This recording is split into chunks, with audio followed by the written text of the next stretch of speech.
I started my professional activity as a neurologist, trying to bring relief to my neurotic patient under the influence of an older friend. And by my own efforts, I discovered some important new facts about the unconscious in psychic life, the role of instinctual urges, and so on.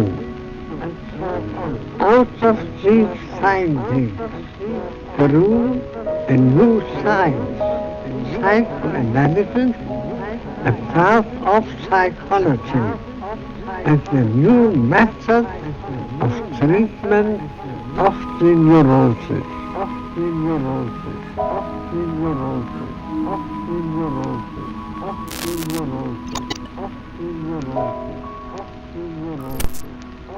This is an image of a revolution. It's an image that was generated by Kenneth Kwong's team in May 1991 at the now legendary AMGH Martinos Center in Boston, where human functional MRI was first introduced to the world. A sequence of hemodynamic responses in the occipital cortex as a response to very basic on-off visual stimulation. Throughout 1991, Kwong would continue to collect data from 6 other participants, some of them his colleagues, who would co-author with him one of the first fMRI papers to be ever published. After being rejected by Nature, it found a home at PNAS, Proceeding of National Academy of Science of the United States, in June 1992.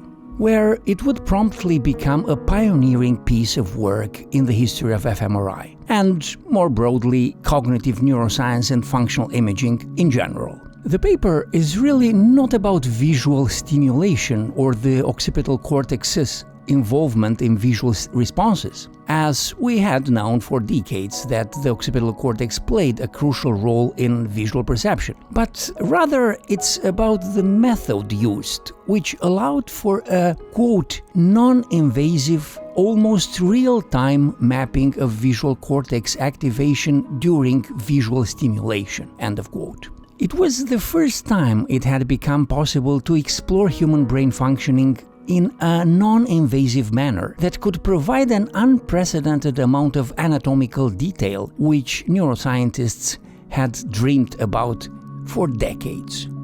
It's important to note that by this point, psychology and neuroscience had drifted apart as they had mostly talked past each other for decades. With very few exceptions, no psychological theory made any claim about neural mechanisms, while neuroscience, both basic and clinical, had little to say about what psychological mechanisms its discoveries could illuminate. This was in part due to the fact that for decades on end, exploring the human living brain in real time was next to impossible, especially the healthy human living brain for basic research. And it was exactly for this reason that functional MRI was about to become a game changer for neuroscience, since in less than a year, bioengineering teams from Harvard, Wisconsin, Göttingen, Yale, and Minnesota almost simultaneously figured out that MRI could be used to track blood flow in the human brain, and therefore track neural activity in the human brain, and crucially, to do so completely non-invasively.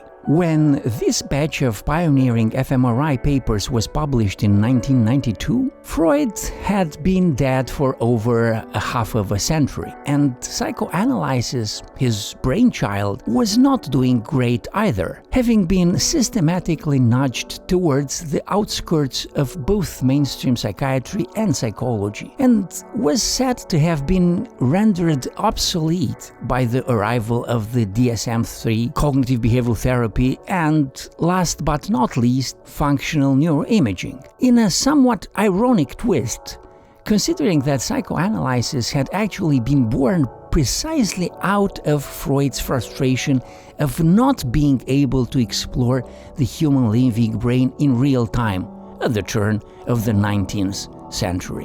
From 1885 to 1895, Freud spent a decade attempting various methods to bridge neuroscience and clinical psychology, and would repeatedly fail before deciding to finally renounce the brain science of his time to create an entirely separate discipline that would, for its own good, stay clear of any neuroscientific claims and only explore the human mind in psychological terms. By the time he did so, he was entirely determined to understand the human mind, an aspiration he had no interest in at the time his curiosity about clinical psychology first emerged in Paris in 1885, where, despite going to do lab science, he found himself drawn by debates around the holy grail of clinical neuroscience at the time, understanding the functional architecture of the human brain, and from there deriving a scientific understanding of psychiatric illness which had long eluded medicine.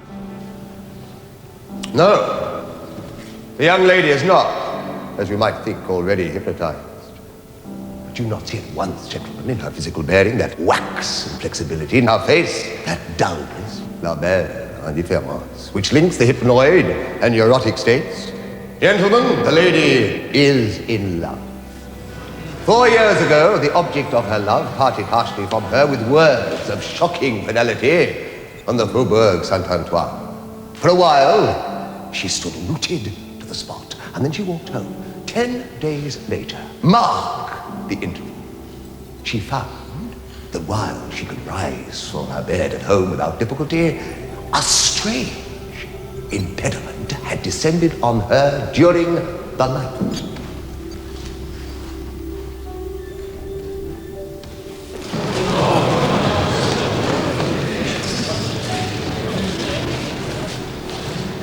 Our tests show undiminished muscular strength, and when examined in bed, she is capable of normal movement with normal vigor. And strange to say, she can perform quite complicated leg movements. She can dance, jump, hop, even run, but walk she cannot. Oh, we can guess why. Yet how? How, gentlemen, has she unlearned to walk? Our second patient derives his illness from a less romantic event, a minor railway accident leading several days later to a localized hysterical paralysis. Now, I say hysterical because... My sweet princess, Paris overwhelms me. I never knew what it was to feel so provincial until now. Even Charcot's lectures appear to belong to the beau monde in all their finery as much to the students of medical science. And Charcot holds them all spellbound. At once doctor, sage, and ringmaster. And the tragic railway collision at Clermont-Ferrand earlier this year, resulting in several fatalities. This gentleman was among the fortunate. He appeared to have escaped the crash without injury, having thrown out his right hand to save himself from being flung across the carriage. With the onset of paralysis, however, he has joined the long queue of those suing the railway company for damages for loss of health and employment. Your right hand, please. Railway accidents are a prolific source of legal claims from members of the general public. The question arises, are all these claims justified? Are there no malingerers among the claimants? Here is a man with a paralyzed hand, and yet there are half a dozen witnesses who will testify that the man's hand never encountered the floor, the wall, or any part of the railway carriage in question. All it struck was thin air. The young Freud, who at this time was still a neuropathologist, doing mostly lab work, arrived in a Paris that was the world capital of clinical neuroscience, where Jean-Marc Charcot, one of Europe's leading clinicians, had just opened the first neurology clinic at the Salpêtrière Hospital. Freud had won a grant to travel to Paris, where, by his own words, he was mostly interested in continuing his lab work in neuropathology, but then found himself attending Charcot's clinical neurology lectures at the Salpêtrière during that winter. How important was that meeting for Freud? It was a decisive turning point in Freud's life. It wasn't planned by him. He didn't go to Charcot because he expected Charcot to have such a lasting impression on him. It was quite accidental. As you just said, Freud was expecting to continue with his anatomical research while he was in Paris, and he did so. But he was rather disappointed by the lab facilities there. He was much more impressed by Charcot's clinical acumen. And at that time, Charcot happened to have turned his attention to hysteria and the neuroses more broadly. And so that was the main influence that Charcot had on Freud.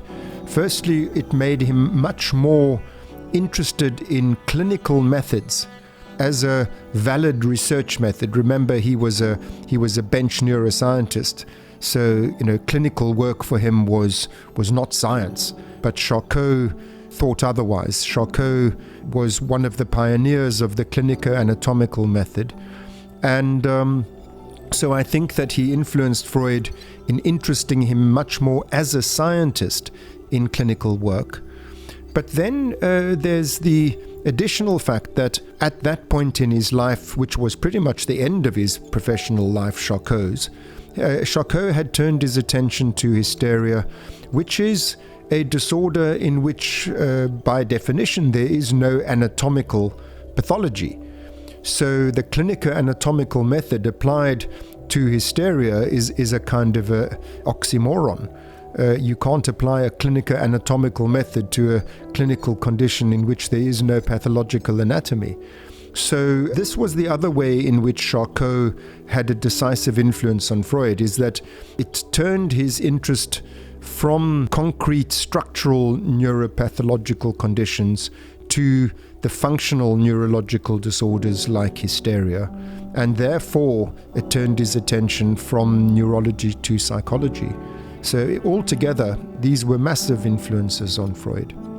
Since this was such a central point in Freud's history, let's go back for a minute and explore what his career had been like up to that point. It's important to note that by 1885, psychology had not even emerged as a self-standing discipline. In Leipzig, Wilhelm Wundt had just opened his now famous experimental laboratory only 6 years earlier. But applied psychology did not yet exist and was pretty much still considered a part of philosophy. Freud's obviously most known for his contributions to what we now call clinical psychology, but his career turn only happened after a period of transition that was about a decade long, when he was in his 30s. And when people talk about the pre-psychoanalytic works of Freud, they generally mean the handful of papers that were translated under this title in the first volume of the complete psychological works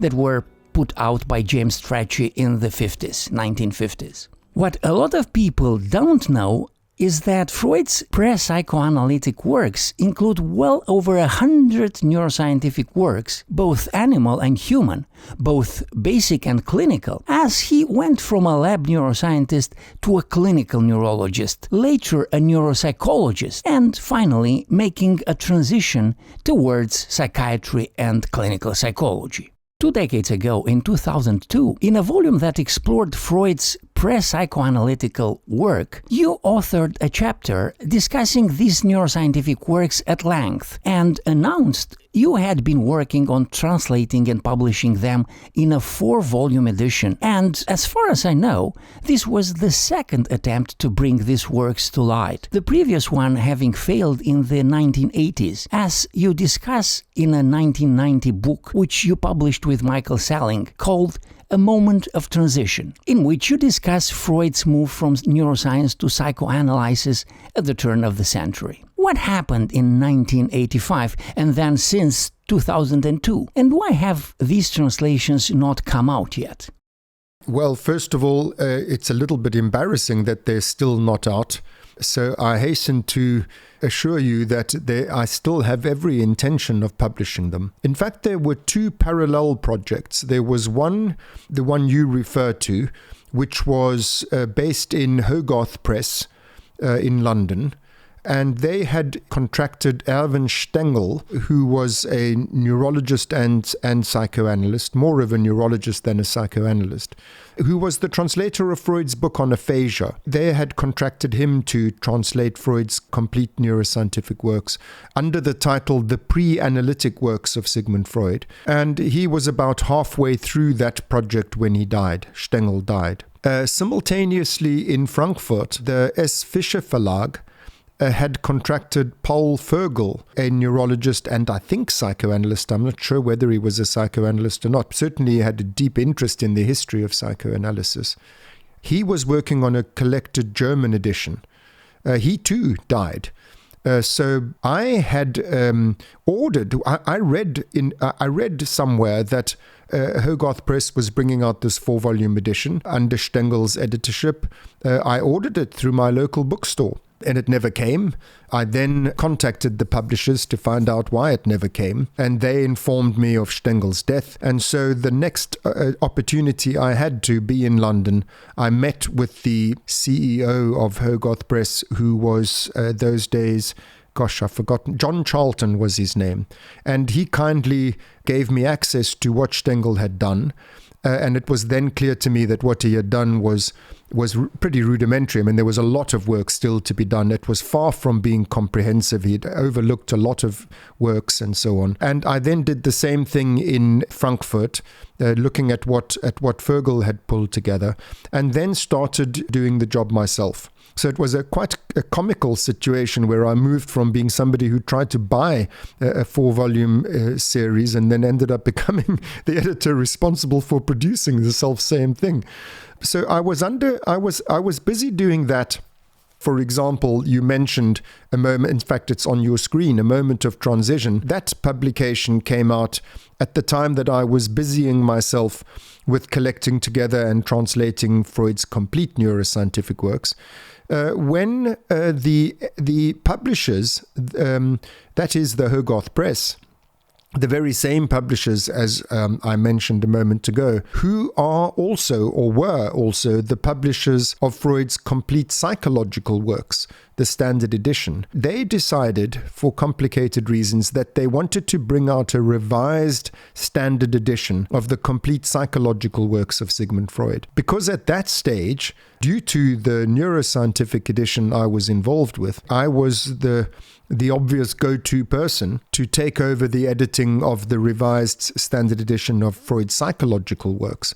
Now, this was a far more important and, frankly, commercially viable project from the viewpoint of the publisher than was my project, which actually interested me much more. I was much more interested in Freud's neuroscientific works than I was in editing or translating or revising the translation of his psychological works. But they persuaded me to divert my efforts to the psychological works, which I have to say, at that point, I also didn't realize how big an undertaking that was going to be. Partly because I was just, inexperienced and didn't know about such things, but partly because the project grew and grew. What the publishers had in mind was initially a far more modest revision than what ended up being required. So I spent, I don't even want to count the years, but I think it's 20 years or more doing that, revising the translation of Freud's psychological works, translating additional works that had been overlooked or discovered since the original standard edition came out, updating the editorial apparatus, which was an enormous job because the editorial apparatus was compiled in the 1950s and 60s. And so therefore it was 60 to 70 years behind in terms of Freud scholarship, which is quite a business, if there's a lot of Freud scholarship going on. So that was a gigantic undertaking. I am now, as we speak, correcting the proofs of the psychological works. And that 24-volume set will come out at the end of next year. And I am now full speed ahead. I've returned to the neuroscientific works. So where do things stand with that? I've done a rough translation of everything. In fact, that's where I was at the time that I was diverted 20 years ago. And so I've now returned to those rough translations, and I have polished I don't know exactly how many, something like 20 of them. I'm halfway through the first volume in terms of finalizing the translations and the editorial apparatus, which is a very important part of the edition, because most people who are interested in Freud are not well versed in neuroscience. So, you need to explain what this is all about. And also, frankly, even modern neuroscientists will be quite lost with respect to many of these works, because they were published so long ago. In the 1870s and 1880s, you must remember, we didn't even know of the existence of the neuron. To give you just one measure by which we can compare where we are today to where we were then. So a lot of its translating works, the early works are largely anatomical and histological, but largely anatomical. And they're descriptions of anatomy which are in many respects incorrect descriptions. So it's really it requires quite a bit of explaining to the reader, what the author is referring to here as the connection between A and B, in fact, is a connection between A and it's C that in turn connects with B. But in any event, I'm rambling. There you have the answer to your question. All right. And all started with you trying to buy 4 books at the local bookstore. Okay. I know that during his lifetime, Freud explicitly banned these neuroscientific papers from ever being reprinted and appearing in collected complete works. Are there contractual issues that still hold editors to this obligation? I'm curious as to why they haven't been included in the standard edition of his collected works that you are just working to finish. Actually, I think there are a number of issues that overlap here. The first is that Freud wanted to draw a sharp line between his neuroscientific and his psychological works. And that's an issue all of its own. It's interesting as to why would he want to do so. The editors of the first collected edition, which was the Gesammelte Schriften, and then after that the Gesammelte Werke, there was the collected works in English, and then after that the standard edition. The editors of the German editions assumed that at least some of the major neuroscientific works, which clearly laid the foundations for psychoanalysis, should have been included.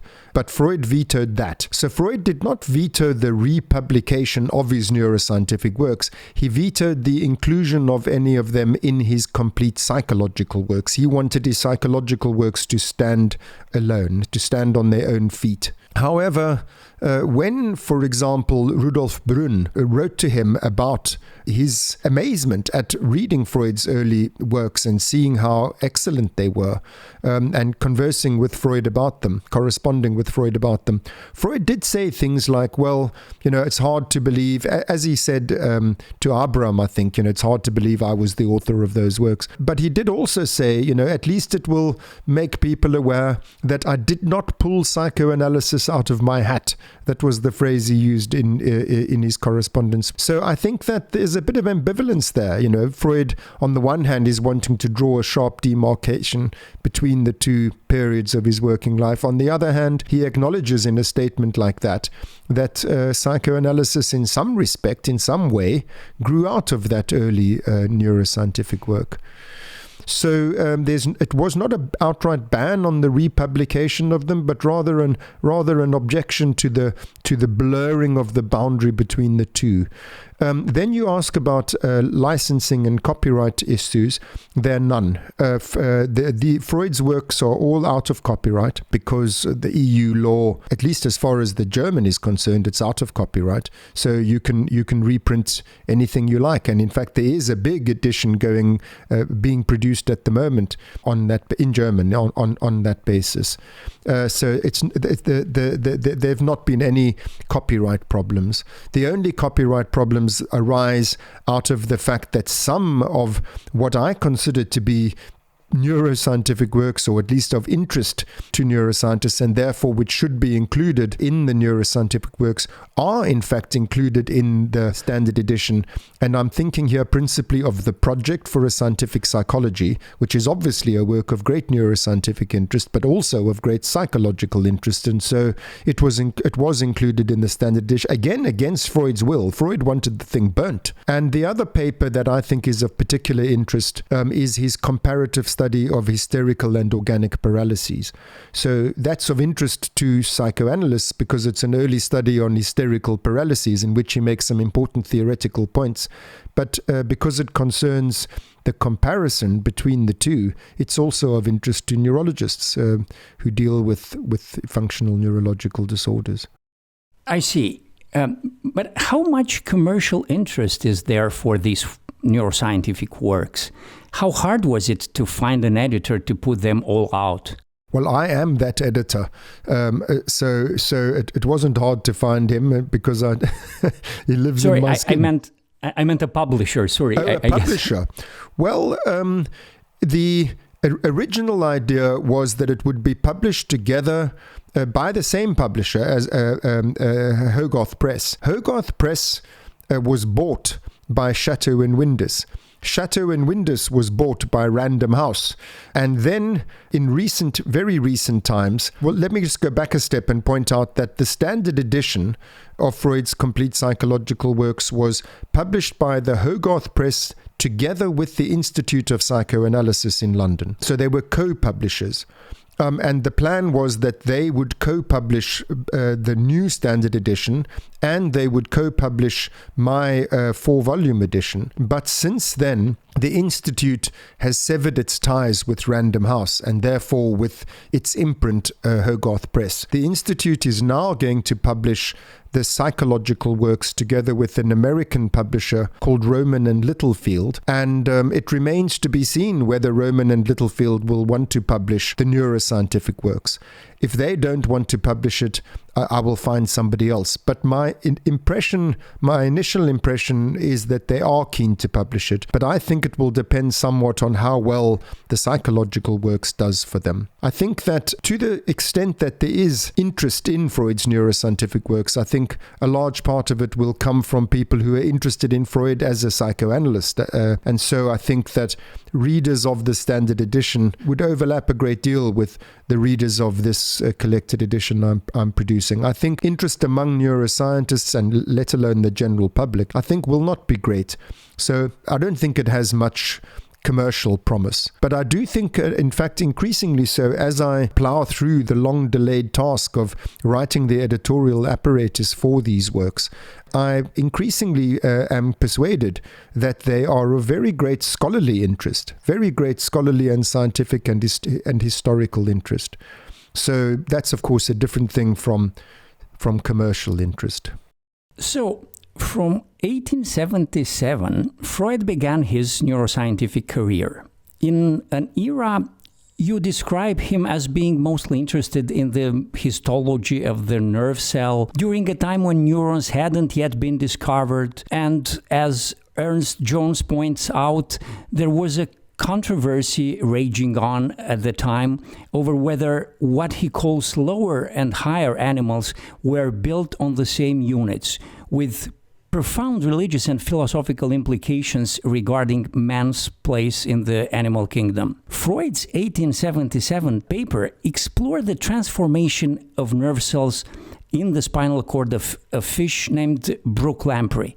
What was this paper about and what was his contribution? Let me just go back a step and say, first of all, this was Freud's second scientific publication, and not actually publication. It was his second scientific project that led to publication. In fact, he published them in a different order from the conducting of the studies. So his very first study was on the European eel, and he conducted that in Trieste. And it was a fascinating scientific problem, which was given to him by by Klaus, who was a professor of biology there in Vienna. And the problem was to try to identify microscopically the testicles of the eel, because since ancient times it had been a great mystery how the eel reproduces, because it didn't seem to have reproductive organs. And then eventually the female reproductive organs were found, but nobody could find a male eel. And so a Polish scientist had found, his name Sirski, had found what he thought were male eels. He identified this lobulated organ, which he thought were possibly the testicles. And Freud was now, his task was to examine those organs microscopically to determine whether they contained spermatozoa. So that was his very first study, but it was published second. The second study, which was published first, which is the one you're asking me about, it was a problem given to him by Brücke. Brücke was the professor of physiology at Vienna, and although this was an anatomical question, Brücke asked Freud to examine microscopically these curious large bipolar cells that had been found in the spinal cord of the Brook lamprey. And they were found by Ranvier. And so Freud did so. He examined them microscopically and was able to describe their basic characteristics and showed that they had a position intermediate between the posterior horns of the cord and the ganglia. And Brücke was delighted with the paper and encouraged Freud to publish it so rapidly that it, as I said, came out before the other paper, the one on the testicles of the eel. But Freud himself was dissatisfied with the paper. He thought that he hadn't really solved the problem. He had identified what these cells were. He had confirmed that they were bipolar cells.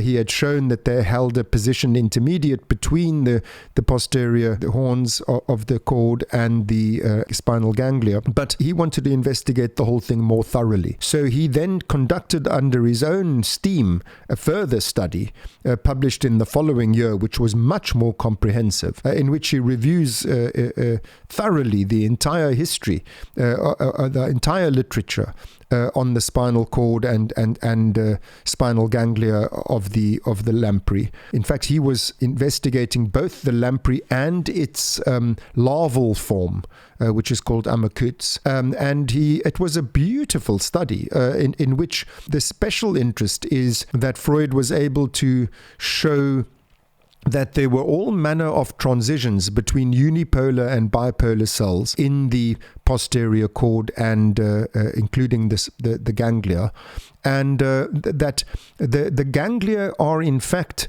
an excrescence from the posterior horns, that over evolutionary time they migrate out of the cord from the posterior horns, and therefore there are all these transitional forms of cells sort of scattered along the phylogenetic path that the spinal ganglia took during their migration. It wasn't the moment that Freud discovered evolutionary biology, but it was the first time in which he employed this evolutionary theoretical framework to bring order to an otherwise quite puzzling sort of gaggle of findings. And it stands to this day. Freud's argument was correct. That's the spinal ganglia are an evolutionary excrescence from the posterior horns.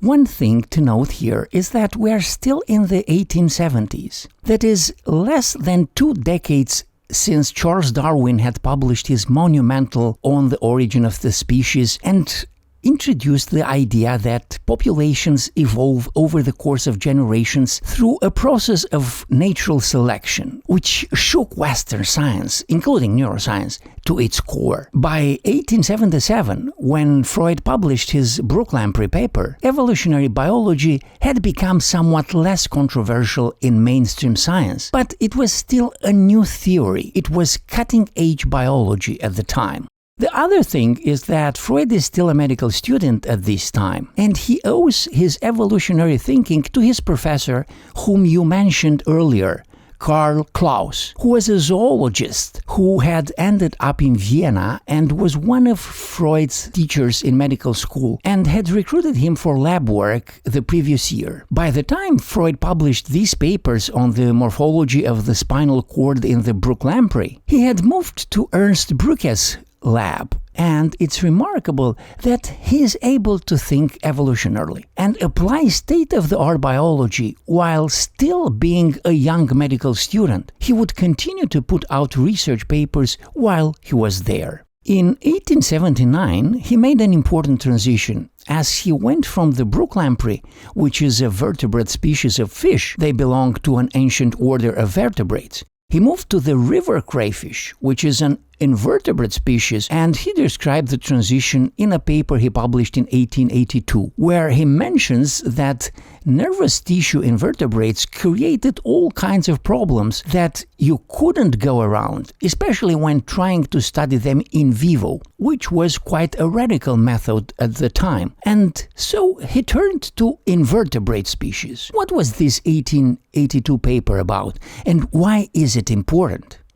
Let me first of all start with your observation that Freud was a medical student at the time that he published those 1877 papers. Yes, he was, but I need to point out that it's not required of medical students to do this sort of basic research. So in fact, it was a distraction from Freud's studies. He had delayed his studies in order to pursue these anatomical research and histological researches. So I just need our audience to know that this was Freud's choice to apply himself to the basic neurosciences over and above his studies. Then that study in 1882 that you mentioned, the one on the structure of the nerve cells of the river crayfish, you mentioned earlier that there was the profound question at that time as to whether the neurons of human beings were different in some fundamental respect from, well, of course, when I say neurons, I should say nerve cells, because they hadn't yet discovered the neuron.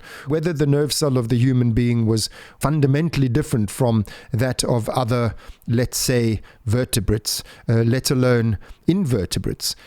So what Freud had shown in the study of the brook lamprey was that this bipolar cell, when I say bipolar, you must remember that what we're talking about here is not an axon and a dendrite, because they hadn't properly realized that there were such things as axons versus dendrites. I mean, they were sort of on the verge of realizing that. I mean, two axons. That's what we mean by bipolar. And so that would be very peculiar. There's no such thing as a human nerve cell that has two axons, which they then called axis cylinder. So when Freud was able to show that in fact this was just part of an evolutionary migration of the function of the cell moving from being part of the posterior horn to being part of the ganglion hangs off the end of the axon. There Freud showed a continuity, that there was no fundamental, this was not some oddity, this bipolar cell. When he then moved on to the river crayfish, he was then moving to the invertebrate nervous system, and what he was able to show is that the basic structure of what he had observed microscopically in the lamprey, that the histological structure that he had discerned there, confirming the works of others. It's not as if Freud was, the one and only guy who was working on this problem, but he confirmed that there was no fundamental difference in the structure of the nerve cell of the invertebrate and the vertebrate. You mentioned methods. Freud used the extraordinary method of studying live cells. This was really new. Freud was able to keep the cells alive long enough under the microscope to be able to observe things that had never been observed before in terms of what goes on inside of a living cell. It's really quite awe-inspiring to be the translator of these first descriptions, for example, of the rotation of the nucleoli in culture. In fact, the first descriptions of some of the little objects that one finds inside the cell body. Many of the mistaken impressions of the invertebrate nerve cell, Freud showed, were based on the fact that they were studying degraded cells, and so they were seeing things which only exist in cells that are falling apart, and that the structure of the intact cell was the same as that of the vertebrate. So that's a major thing. I mean, if we can just fast forward for a moment. to see this in its context, historical context.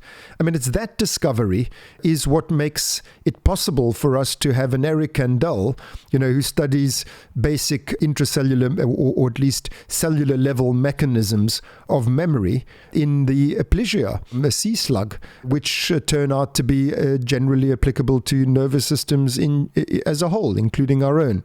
The basic mechanisms of long-term memory formation that Kandel got the Nobel Prize for. That research is predicated on the observation in the 1870s that invertebrate cells, nerve cells, are not fundamentally different from vertebrate nerve cells, including mammal ones, including human ones. What I think is important here is that the way he pulls this off is through a chain of inference that included the technological limitations of the time, which is, as you said, in order to explore some fundamental aspects of nerve cells, you needed them alive, in vivo. But as he says in the beginning of the paper, with the lab technology they have at the time, this is a non-starter. It's too complicated to extract living nervous tissue and keep it alive long enough to explore under the microscope. So the way he gets around this is by using crayfish tissue, which he preserves in blood. And crayfish blood is clear, not red as it is in vertebrates. And when it's exposed to oxygen, it develops a bluish color that doesn't obscure the tissue under the microscope. Whereas red blood from vertebrates would be much darker and would obscure the tissue you are trying to keep alive. And then, the important thing here is that Freud does indeed make this discovery by sidestepping a technological limitation of the time. But he's aware that there is limited mileage of his approach, since, okay, you can make it work for nerve cell structure, but you are gonna run into a wall once you start needing access to vertebrate nerve cells, and especially to mammal nerve cells, not to mention human brain cells, which is where the big money is. There is something you observe in your 2002 chapter, and that is that by this point, Freud had understood that progress in science was always limited by the technology that was available during one time or another. And the technology that was available for neuroscience at that time was profoundly limited, in that we only had optical microscopy, postmortem dissection, some very rudimentary electrophysiology, and that was it. Which, if you think about it, made exploring the human living brain completely utopian. As Freud arrives in Paris and becomes interested in clinical neurology and psychiatry, despite the profound impact that Charcot's clinical methods have on him, he surely has to be aware that the day when neuroscience would be able to employ in the clinic the same precision as he had access to in the animal lab had to be decades, if not centuries away, since we didn't even know where to start building the technology. I wonder what would then make him consider transitioning to clinical work. Was he simply seduced by Charcot's showmanship? So there, what began that transition was not in fact Charcot so much as Freud's financial circumstances. He came from a very modest background, so he didn't have money. He needed to earn a living, unlike other assistants in Brücke's lab, like Ernst Fleischl von Markov and Sigmund Exner, both of whom were well-heeled aristocrats. Freud was, the son of a Jewish immigrant, and not a very wealthy one at that. So it became painfully apparent to Freud that he was not able to afford the luxury of being a career scientist.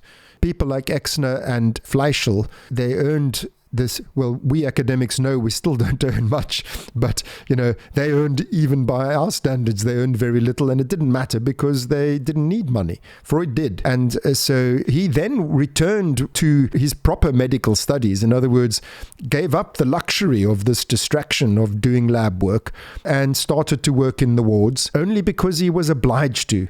He was very frustrated. In fact, he carried on doing anatomical work in Meinert's laboratory. He moved from Brücke's laboratory to Meinert's laboratory. And as I said earlier, when he went to Charcot, he intended to carry on doing anatomical work there too. So he was trying to self-fund his anatomical work, but recognized this was not a viable long-term future, especially since the man was in love. He wanted to get married.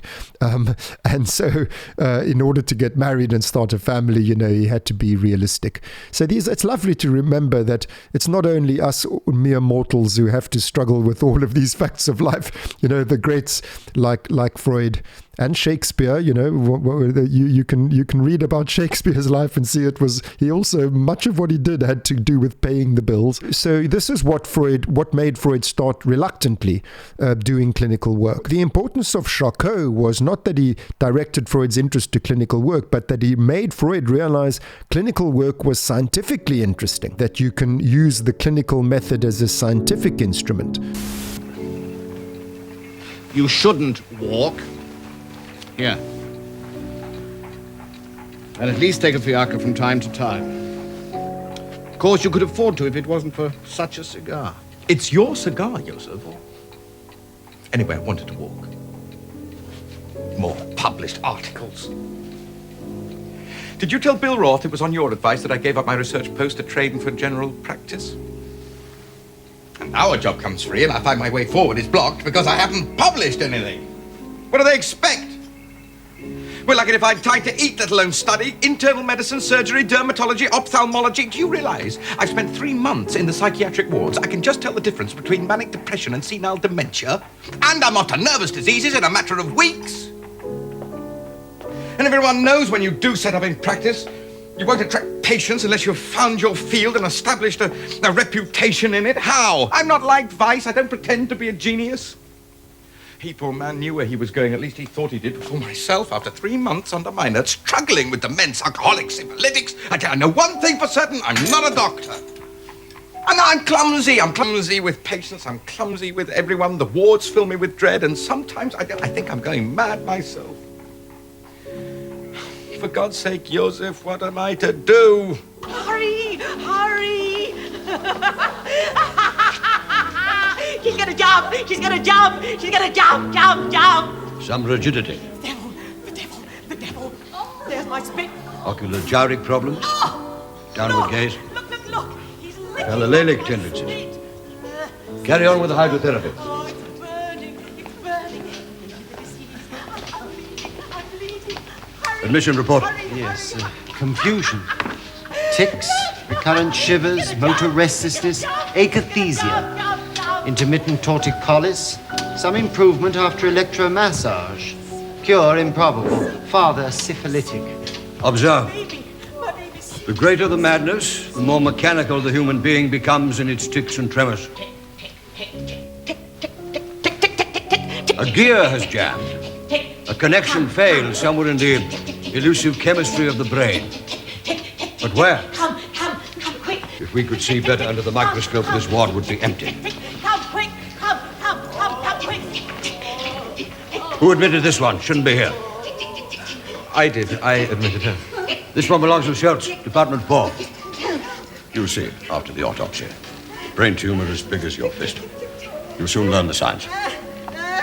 There's a reason why Charcot's method was so new to Freud, and you can understand that if you go back and look where Freud had came from. In Vienna, he had studied and worked with Theodore Miner, who at the time, as you said, was one of Vienna's most celebrated neuroscientists. He was a talented neuroanatomist and pathologist who had described several brain structures that today bear his name, and was a pioneer of brain cytoarchitectonics when the field was in its infancy. He was a respected teacher at the Vienna School of Medicine, and by the time Freud started working with him, he was running a psychiatric clinic that had been established especially for him in Vienna. Like Charcot, Meinert was also aiming for the holy grail of clinical neuroscience of the time, that where psychiatric disorders and, more broadly, the functional architecture of the human mind, and he was still searching for the miraculous technology that would enable him to do so. However, unlike Charcot,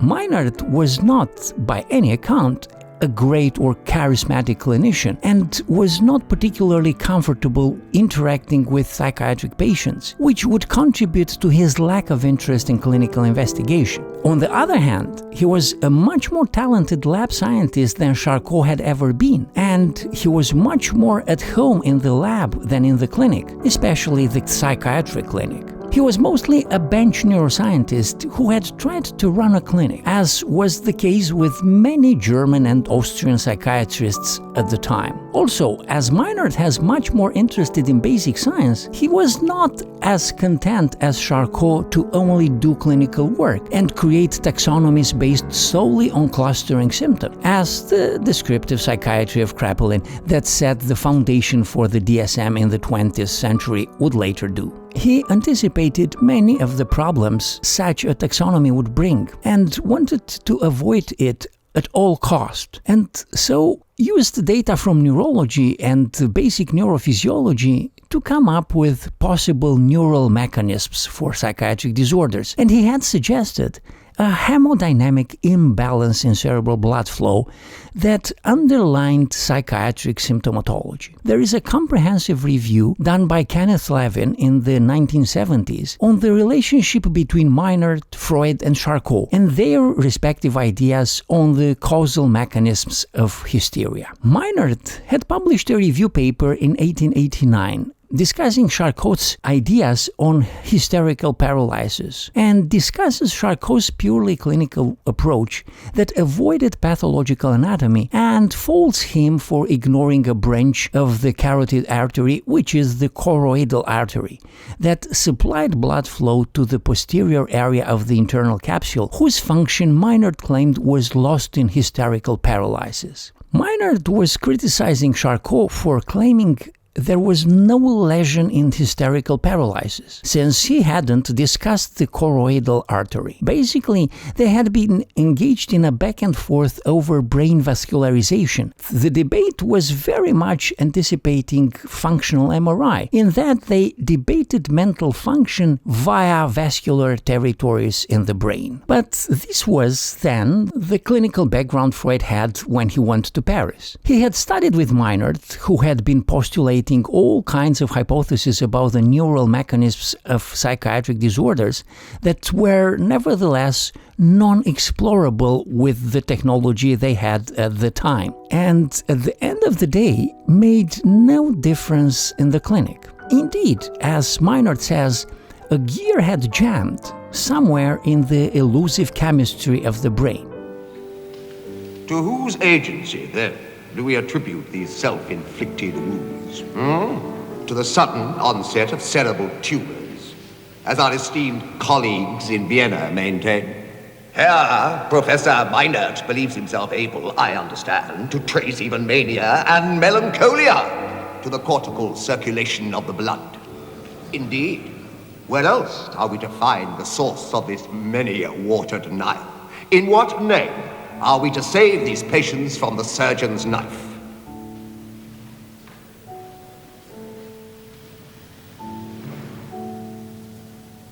Mademoiselle, you are of the Faubourg Saint-Antoine. Listen carefully. The Faubourg Saint-Antoine. It is midday, hot and dusty.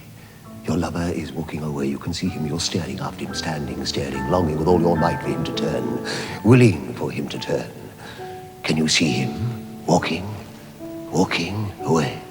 His pace, his step is going slower now, more reluctant. He can feel your eyes upon him. He is slowing. He has stopped. Will he turn around? He has turned. You can see his eyes, his face. He takes the first step towards you, coming towards you. Quicker now. He wants you to join him. He can see the tears in your eyes. You go towards him. Go to him. Come to him. Walk.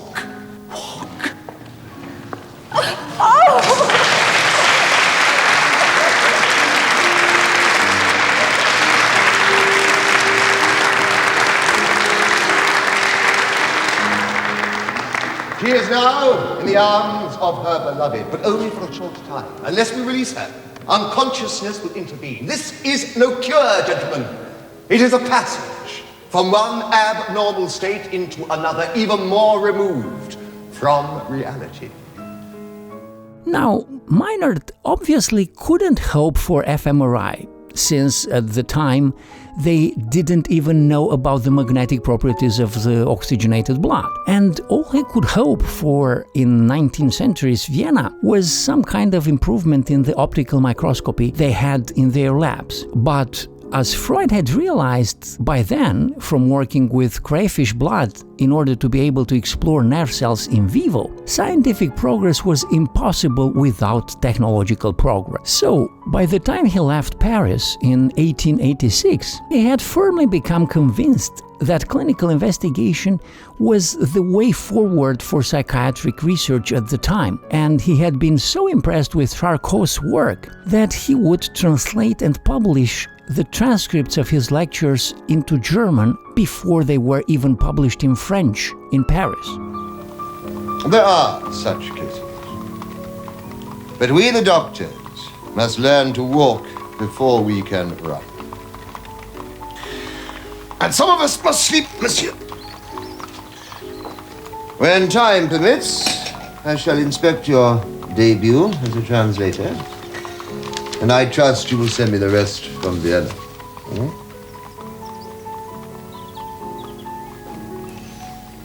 We shall miss you. It is not often that I have the chance to influence one of Professor Miner's acolytes. Back in Vienna, Miner certainly wasn't going to be happy about Freud's newfound interest in hypnosis and clinical investigation under Charcot's influence in Paris. And as Freud returned, he did try to steer him clear from that path, which he considered to be pseudoscientific and even dangerous. And as Kenneth Levin says, he dryly faulted Freud for practicing it in Vienna, despite his excellent Vienna's training. You wanted to see me, Herr Professor? You're working at Kasowitz's clinic? Yes. Anatomical work? Yes. On sensory aphasia at present. I understand from Kasowitz that you've nowhere to perform dissections, now that you've left the hospital. I am placing my laboratory at your disposal.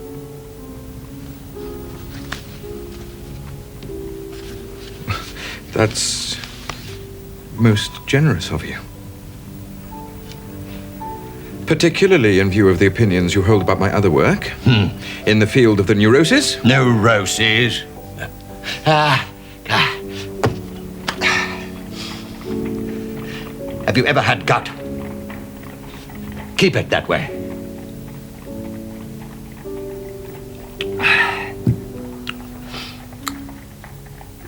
You're treating the Baroness von Lieben, I hear. Beneath that prim exterior of yours, my friend, lurks an unmitigated rascal. Has she seduced you yet? Well? Herr Professor, I shall tell my assistants to prepare a place for you in the laboratory. As from tomorrow. Why? Why are you helping me? I'm giving you a chance to remain a scientist. Besides, I like rascals.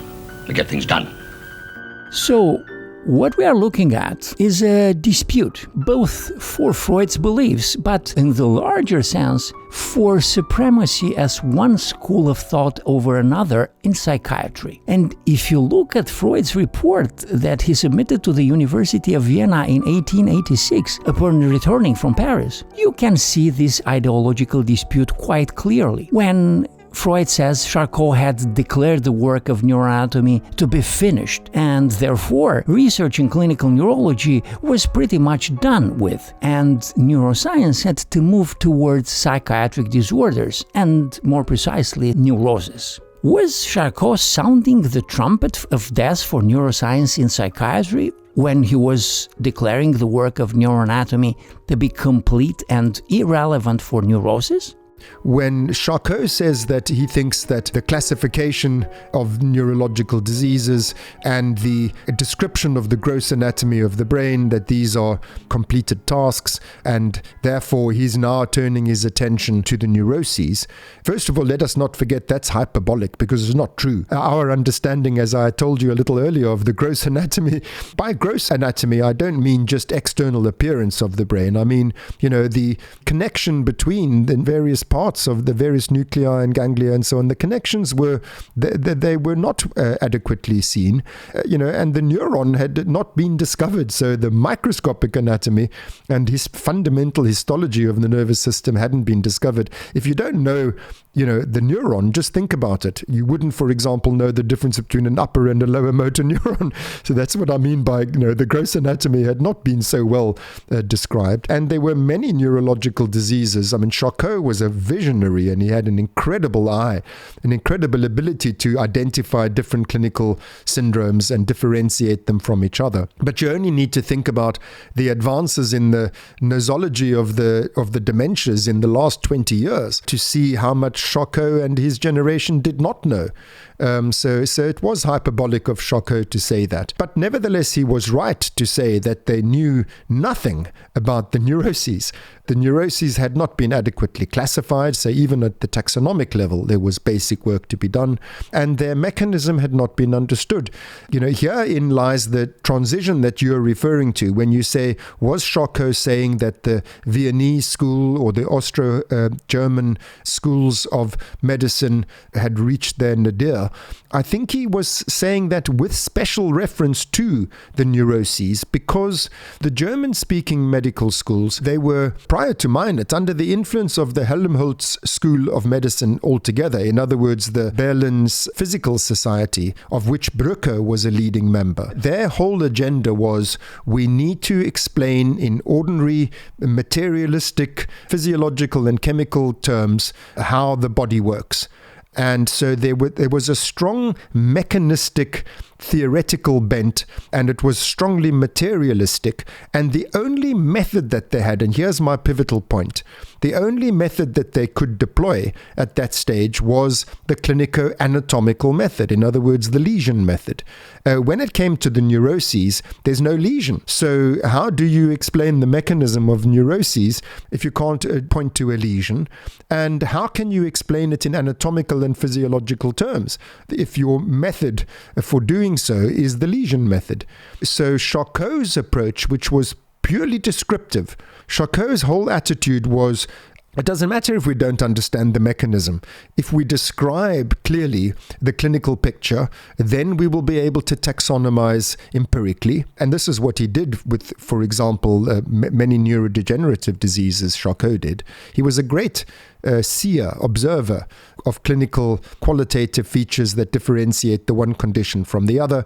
Those days, after Charcot had made a clinical diagnosis, they waited for the patient to die. At autopsy, they then identified the underlying pathological anatomy and confirmed Charcot's clinical observation that these were two different conditions. So Charcot just took the same approach to the neuroses. You couldn't do this in the German approach because you had to have a lesion leading to a physiological, anatomical, mechanistic account. In the French approach, in Charcot's approach, all you got to do is describe the conditions, differentiate them from each other, and then wait. One day, the underlying pathophysiology will be revealed. That was Charcot's approach, and that was what Freud learned from Charcot. If you look at Freud's early psychological papers, the ones that he wrote, when I say psychological, they really should be described as functional neurology papers. The ones that he wrote in the immediate wake of his 1885-86 visit to Paris and stint of studying with Charcot, Freud's papers are nosological. What he's doing is identifying the difference between different neurotic disorders. But then he goes a step further than Charcot. And that is that he starts to infer the mechanism of those disorders, not by reference to pathological anatomy, but rather by reference to underlying psychological functional organizations. So that was the bridge, Charcot's purely clinical method. In other words, a method that did not require lesions. that required simply clinical observation. That was what enabled Freud to make it was the bridge to the further step is, okay, once we've clinically differentiated these conditions, because Freud did not believe there would ever be an underlying pathophysiology. He thought that there was an underlying pathopsychology, which was, I can go into that, there's a subtle point there, but that was the transition into psychoanalysis.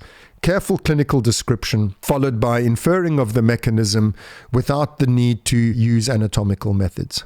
I want to take a minute to set Miner's work in context as well, because what usually happens is that he is cast as the villain of this story, as this stubborn old man who's unnecessarily dogmatic about psychiatry, insisting that clinical work is pretty much pointless unless one has a mechanistic understanding of the neuropathology underlying the clinical conditions. And the quote that emerges again and again in this regard is the opening of his 1884 psychiatry textbook. He was at the time already famous enough that it was translated in English the following year. And in the preface, Miner writes that the reader will find no other definition of psychiatry in this book but the one given on the title page, Clinical Textbook on Diseases of the Forebrain. The historical term psychiatry as treatment of the soul implies more than we can accomplish and transcends the bounds of accurate scientific investigation. This quote is often used to support the claim that Miner was fixated on the idea that without a mechanistic explanation, psychiatry was going nowhere, and that it was this belief that prevented German neuroscience from making any further contributions to psychiatry. But actually, this particular segment is missing some historical and cultural context that is crucial to understand that he is actually making a progressive point here. He's not being dogmatic for the sake of conservatism, and you can see this when he refers to psychiatry as treatment of the soul. You need to go back about a century to understand what he was talking about with the treatment of the soul. You just mentioned the Helmholtz school of thought that had an agenda to shift the paradigm in science at the time and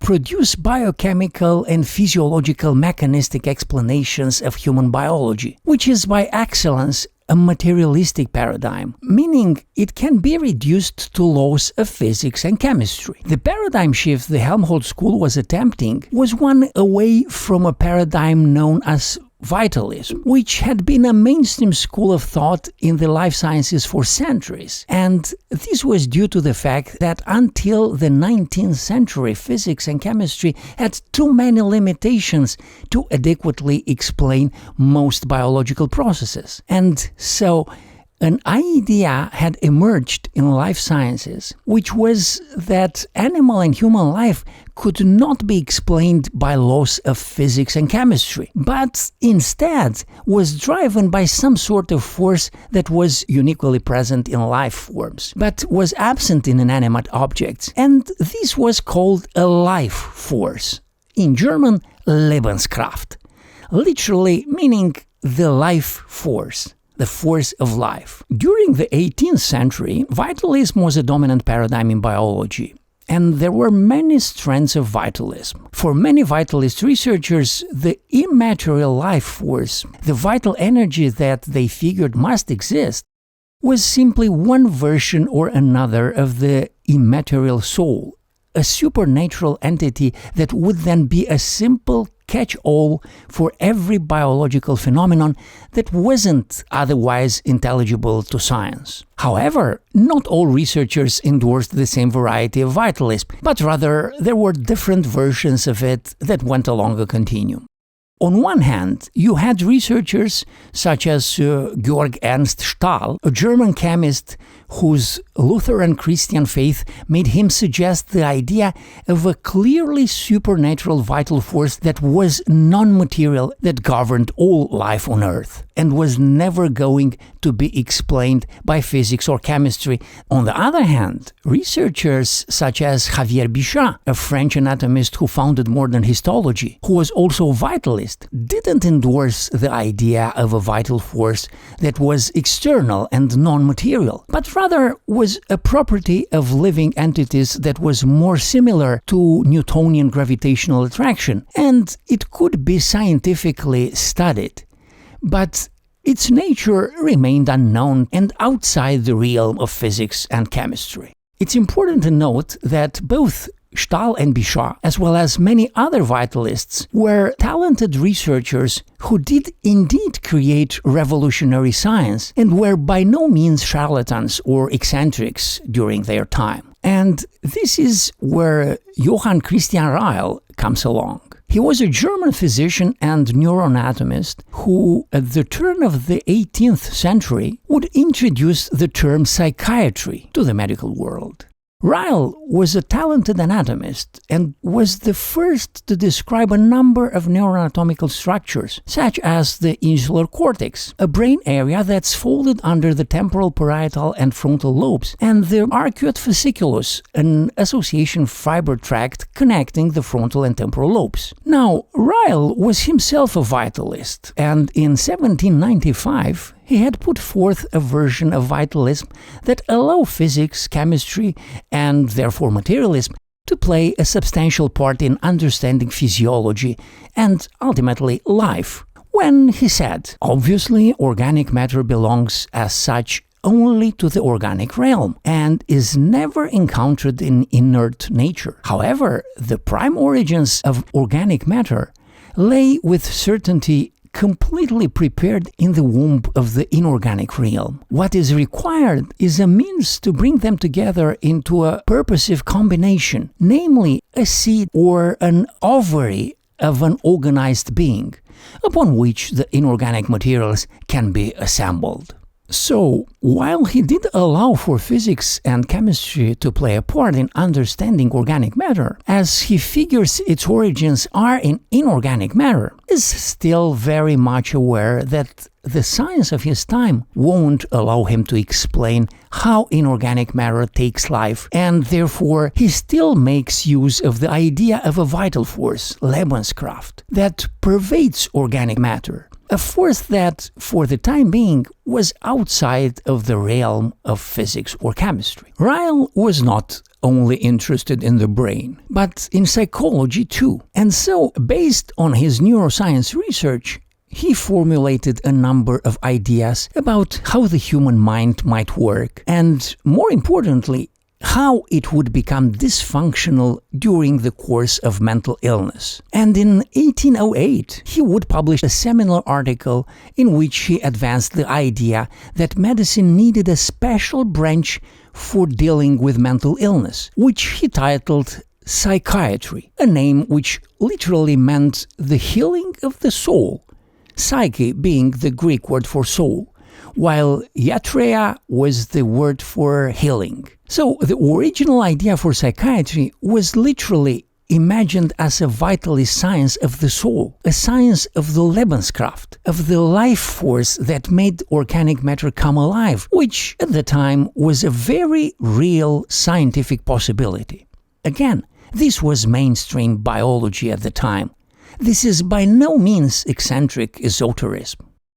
The problem was that during the 19th century, it became clearer and clearer that vitalism was wrong, and that physics and chemistry could indeed explain organic processes. There is many pieces of research that gradually showed that there was no need for a Lebenskraft, for a life force that was outside the realm of physics and chemistry in order to explain life processes. And these pieces of research generally coincide with the emergence of organic chemistry in the 19th century. Once chemistry becomes sufficiently sophisticated to explain life processes, it became clearer and clearer that biology wasn't going to need the concept of Lebenskraft, a vital life force, to explain life processes. However, this was a gradual, complicated and heterogeneous process that spread across the entire 19th century and across entire research cultures, from the German-speaking world to French science, from chemistry to biology to medicine. There were many seminal pieces of research chipping away at the idea of vitalism, and they had various degrees of influence in the 19th century biology. And a paper published in 1828 was one such example. Its author, Friedrich Wöhler, was a German chemist who, in this short paper, describes how he had managed to produce urea from elements that were not biologically derived, which, according to vitalism, should have been impossible, due to the fact that urea, being a compound of mammal urine, should have only been produced by living things that contained the life force, the Lebenskraft. Creating it in the lab from compounds that had not been biologically sourced suggested that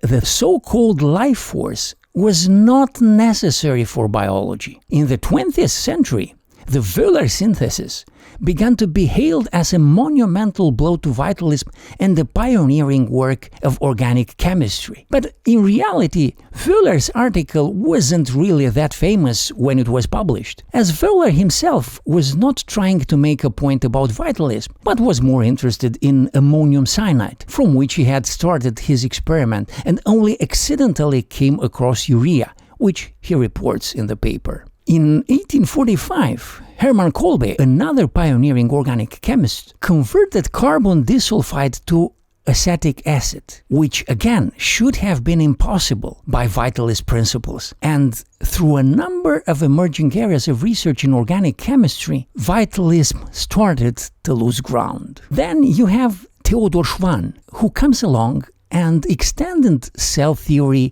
to animals and introduces experimental techniques to study physiology. And gradually it becomes clearer and clearer that the laws of physics and chemistry were in fact able to explain life processes, and so vitalism was not needed for scientific biology. Obviously, this had a massive impact for medicine, which as a field would experience a massive shift from vitalist biology and being a theory-driven field. And by theory-driven, I mean narrative theory derived from clinical experience, interpreted through vitalist ideas. It became applied biochemistry, which was built on preclinical basic lab work, both organic chemistry, which was the basis of pharmacology, as well as experimental physiology, which became the basis of pathophysiology. But while medicine underwent this massive paradigm shift in the mid-19th century, psychiatry systematically avoided it, partially due to the fact that no mental illness left post-mortem anatomical traces. But honestly, also due to the fact that reducing the human mind to the brain, and therefore to biochemistry and physiology, was disturbing for many people, including many scientists, due to religious reasons. To reduce the mind to the brain means to make the mind and the soul mortal, due to the fact that the brain is obviously mortal. This did not sit well at all with many clinicians and researchers in the 19th century, and obviously did not sit well with religious authorities. So the idea of mental illness being just like any other type of illness, ultimately a biochemical and or physiological abnormality that could be understood in materialistic terms, was not one that was easily acceptable at the time. This was the world where Helmholtz came along in Berlin and insisted that biology should definitively become a materialistic paradigm based on physics and chemistry. And this is the same world in which Miner was a medical student and witnessed the struggle between vitalism and materialism at the University of Vienna, during what Kenneth Levin calls the New School of Vienna, which applied the newly discovered principles of biochemistry and experimental physiology to create a fundamentally new medical training. The problem was that psychiatry, especially in the German-speaking world, largely eluded this paradigm shift and continued to work in a vitalist paradigm, motivated by the fact that the term psychiatry literally meant healing of the soul. So, when Meinert is discussing psychiatry as treatment of the soul, he is talking about vitalism, and about Lebenskraft. In 1808, when Ryle had introduced the term, treating the soul was a scientific possibility, because Lebenskraft was a scientific possibility. By 1884, the idea of psychiatry had become an oxymoron, because vitalism had pretty much disappeared as a scientific paradigm, but the mental health field was clinging on to it. So Miner is by no means being conservative, but rather progressive with this opening paragraph. Am I wrong? No, you're not wrong. I think that what we're talking about is a succession of progressive steps. I just mentioned that Charcot took a progressive step in giving dignity to the clinical method in and of itself. Freud then took a further progressive step by saying, okay, once we've described a clinical picture, we can infer the psychological mechanism even if we don't know its anatomical and physiological correlate. So if I can just broaden that succession of steps to take account of the facts that you are referring to. It all begins with Johannes Müller, who was a vitalist. He was a great physiologist, but he was a vitalist. In fact, the term élan vital was coined by him. And his students who revered him, because he was a great man, a great teacher, a great scientist, they rejected his vitalism. And these students were the people I mentioned earlier. Well, I mentioned Helmholtz and I mentioned Brücke, but there was also Ludwig and there was Dubois-Reymond.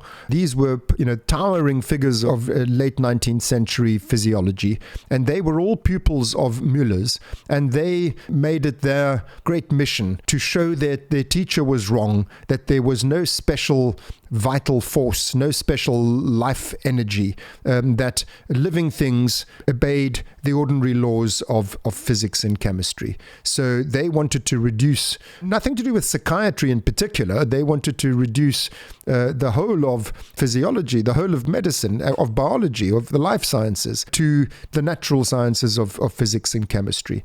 So, of course, that includes psychiatry, and probably psychiatry is the pinnacle of, what one needs to do in order to demonstrate that the living organism is just part of nature, that there's no special spooky forces at work there. And so Miner, although he was not a member of the Helmholtz school, he was not a card-carrying member of the Berlin Physical Society, nevertheless he was influenced by them, and I think he considered himself to be representing the same ideals in psychiatry. And so, yes, you're right to say that those opening sentences when he says that his textbook on psychiatry, in fact, is just a textbook about the diseases of the forebrain, because what else could psychiatry be about than the diseases of the forebrain, is an expression of sympathy with or identification with the mission of the Helmholtz school, a physicalist, materialist medicine. However, remember what I said earlier about the German-speaking world being very concerned with physiological and anatomical mechanistic explanations they prioritized that over clinical description. That's what the French school was more emphasizing of clinical description, and the German school more of a physiological and anatomical explanation. Remember, the only method that they had was the lesion method. So there you come to the problem with Meinert, that Meinert has this aspiration to reduce psychiatry to physiology and anatomy, but he doesn't have a method. So what does he do? He ends up speculating. And that's why Meinert's psychiatry is now called brain mythology, because it was all just, he made it all up. And he really did. What else could he do? So it's a progressive step to say we want to have psychiatry must be part of natural science, but it then becomes dogmatic when you start saying, well, even though we don't know a bloody thing, nevertheless, we're going to proclaim the following. So there, I think Charcot is a further progressive step to say, well, let's just describe what we can empirically observe, and let's leave to the future what we cannot observe. Freud then he then distanced himself from Meinert and aligned himself with Charcot. By the way, there are other figures in between, but I think perhaps I've given enough detail. I'll just mention as an aside, Paul Flechsig was another major figure in Freud's movement away from Meinert and towards Charcot, but that's another matter. So Freud then aligns himself with Charcot, and in this way, I think it's a further progressive step. And then, as I said, he takes the step further than Charcot and says, well, okay, if we can't can't make anatomical observations, well, at least we can make psychological observations. And so, let's infer the psychological mechanism, even if we can't, at this point in history, infer the physiological mechanism. We can still make progress. We don't just sit here with descriptions only. We can make inferences from what we can observe. And that was the breakthrough into psychoanalysis.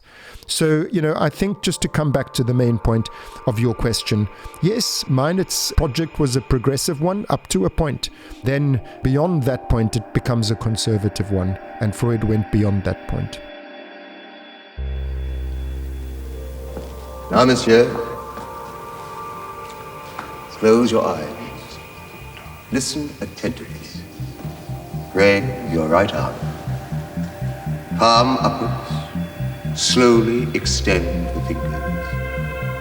I say extend the fingers and slowly close. Slowly and open. You can feel the sensation returning into your hand, into the fingers. Can you feel it? No, sir. I say you can. And you can close your fingers. Open your eyes. Fix your gaze on that lamp. Look hard. Gaze at it with all your strength. Let your arm fall to your side. Let it hang. Feel the blood return, enter the fingers, filling them with strength. Now listen to me. It is your left hand that is paralyzed. Your left hand, utterly stiff and dead. You cannot move it. You cannot feel it. Can you? Whereas, in your right hand,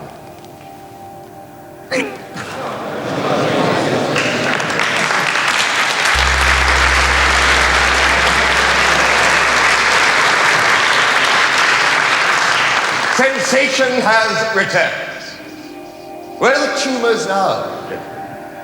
And the cortical blood, has it begun to run backwards at my command? Monsieur! Mademoiselle, when you hear the gong once more, you will be as you were when you entered the lecture hall. About the bricklayer, did you notice that what was paralyzed was merely the man's idea of his hand? The muscles that worked the hand were unaffected. There might be an article to be written on the hysterical paralysis of a given part of the body as defined by the popular idea of its limits, not the anatomical facts. I'm full of ideas myself. Charcot has fallen out with his German translator. And as soon as the opportunity... This is, then, Freud going precisely beyond Miner's point under Charcot's influence. The phenomenon Freud had witnessed is one clinical neurologists see from time to time, where clinical signs bear no connection to the neuroanatomical distributions of motor and sensory pathways, therefore making a paralysis of the hand like this one anatomically impossible, which usually makes clinicians suspect that the patient is simply simulating his or her symptoms, unaware of the fact that his or her own neuroanatomy wouldn't allow for such clinical manifestations. The paper that Freud is talking about here would only end up published much later, 7 years later, in 1893. It was published in a French journal and was basically a narrative review exploring organic and hysterical motor paralysis, and it was a review that had been suggested to Freud by Charcot in the hope of formulating some basic principles of the hysterical paralysis and, more broadly, of the neuroses. There is an important point here that's mentioned by James Strachey in the introduction to this paper, which is that its first 3 sections are neurological and were probably written in 1886 or 1888. But the 4th section was written much later, in 1893, since it cites a paper by Breuer and Freud, which had appeared at the beginning of 1893 and seems to discuss psychological constructs that Freud would later use in psychoanalysis, such as repression, abreaction, the principles of constancy, even if they are not mentioned explicitly by name. This 1893 paper is therefore a transitional work that was written in two different stages of Freud's career. Its first three sections were written by a neuropathologist with an interest for hysteria, whereas its fourth section is written by a psychologist who's trying to figure out the organizing principles behind the neuroses. Now, if Miner made things up, I'm not sure Charcot was any better with regard to speculation about brain mechanisms. Again, let me just take a step back first of all and say that when I say that Miner just made things up, he made some functional anatomical things up. In other words, he made inferences about the functional anatomy of the brain which were just wrong. But he also made all kinds of wild and woolly claims about psychiatric disorders being due to hemodynamic imbalances and metabolic disorders and so on and so forth, none of which could be demonstrated by any empirical method. So again, it's just hubris to say these things. Charcot wasn't as bad as Miner. Charcot didn't say there are these things. He said one can only assume that there is some sort of functional alteration that we do not yet have methods to observe. He said état dynamique, dynamic lesion. In other words, something not structural, but something functional going on in the same anatomical region. I think that's a kind of a modest statement, and it's, if we can again fast forward to modern fMRI and positron emission tomography and the like, I think that's the kind of thing that Charcot probably was groping for. I'm not saying he had that in mind, because how could he? No such thing existed. But I think that's what he meant by a dynamic lesion. Something that you can visualize by some method that we don't yet have. But Freud's point was a subtle point. He said, well, what does he mean by a functional lesion? He ultimately does surely mean something physiological. And Freud then made the very important observation in the paper you have on the screen now, that actually the clinical picture, and here again you see the influence of Charcot, the clinical description, that Freud became a brilliant clinical observer and describer. He said the clinical picture, the distribution of the paralysis doesn't follow anatomical knowledge. In other words, just to take one example, because there are many examples in this paper, as we know, a cortical lesion that leads to a motor paralysis, say in the upper limb, the paralysis is more dense proximally than the hand is more paralyzed than the elbow, than the shoulder, and so on. And this follows the representation of the hand being greater than the elbow, than the shoulder, therefore occupying more space in the cortex, and so on and so forth. So we know that the clinical picture of a cortical paralysis can be explained on the basis of the anatomical distribution of the cortical homunculus. That makes a kind of anatomical sense. And, Jackson did his wonderful work on observing Jackson marching seizures in the same sort of way, that the progression of the clinical picture in the seizure disorder follows the distribution of the functions in the cortical anatomy. But Freud observed that when it comes to an hysterical paralysis, the patient has a paralysis of the hand. Only the hand, or a paralysis of the arm, including the entire arm, with uniform density of paralysis from shoulder to index finger. And this doesn't make anatomical sense. This was Freud's point. It doesn't make anatomical sense. Brain anatomy doesn't work like that. There's no such thing as a little jigsaw piece in the cortex called the hand, which doesn't overlap, with anything else. What vascular pathology is going to give rise to a lesion that just goes around the cardboard cutout of the hand and leaves everything else intact? It's not anatomically possible by any process. With physiological, purely functional physiology or pathological anatomy doesn't matter. It's the same thing, that the way the hand is represented in the cortex, it can't be lesioned by itself. And likewise, as I said about the arm as a whole, there's no anatomical thing called the arm, which is one unit. It's got these differences in terms of the size size and location of hand, forearm, and upper forelimb. Freud said clearly what is lesioned here, and this was the pivotal phrase, what underpins, what explains, what accounts for the paralysis in hysteria is an idea of the hand or an idea of the arm. In other words, it's the concept, it's the psychological notion of hand, arm, to which we give names, but in anatomy, it makes no sense for such a thing to be lesioned by itself.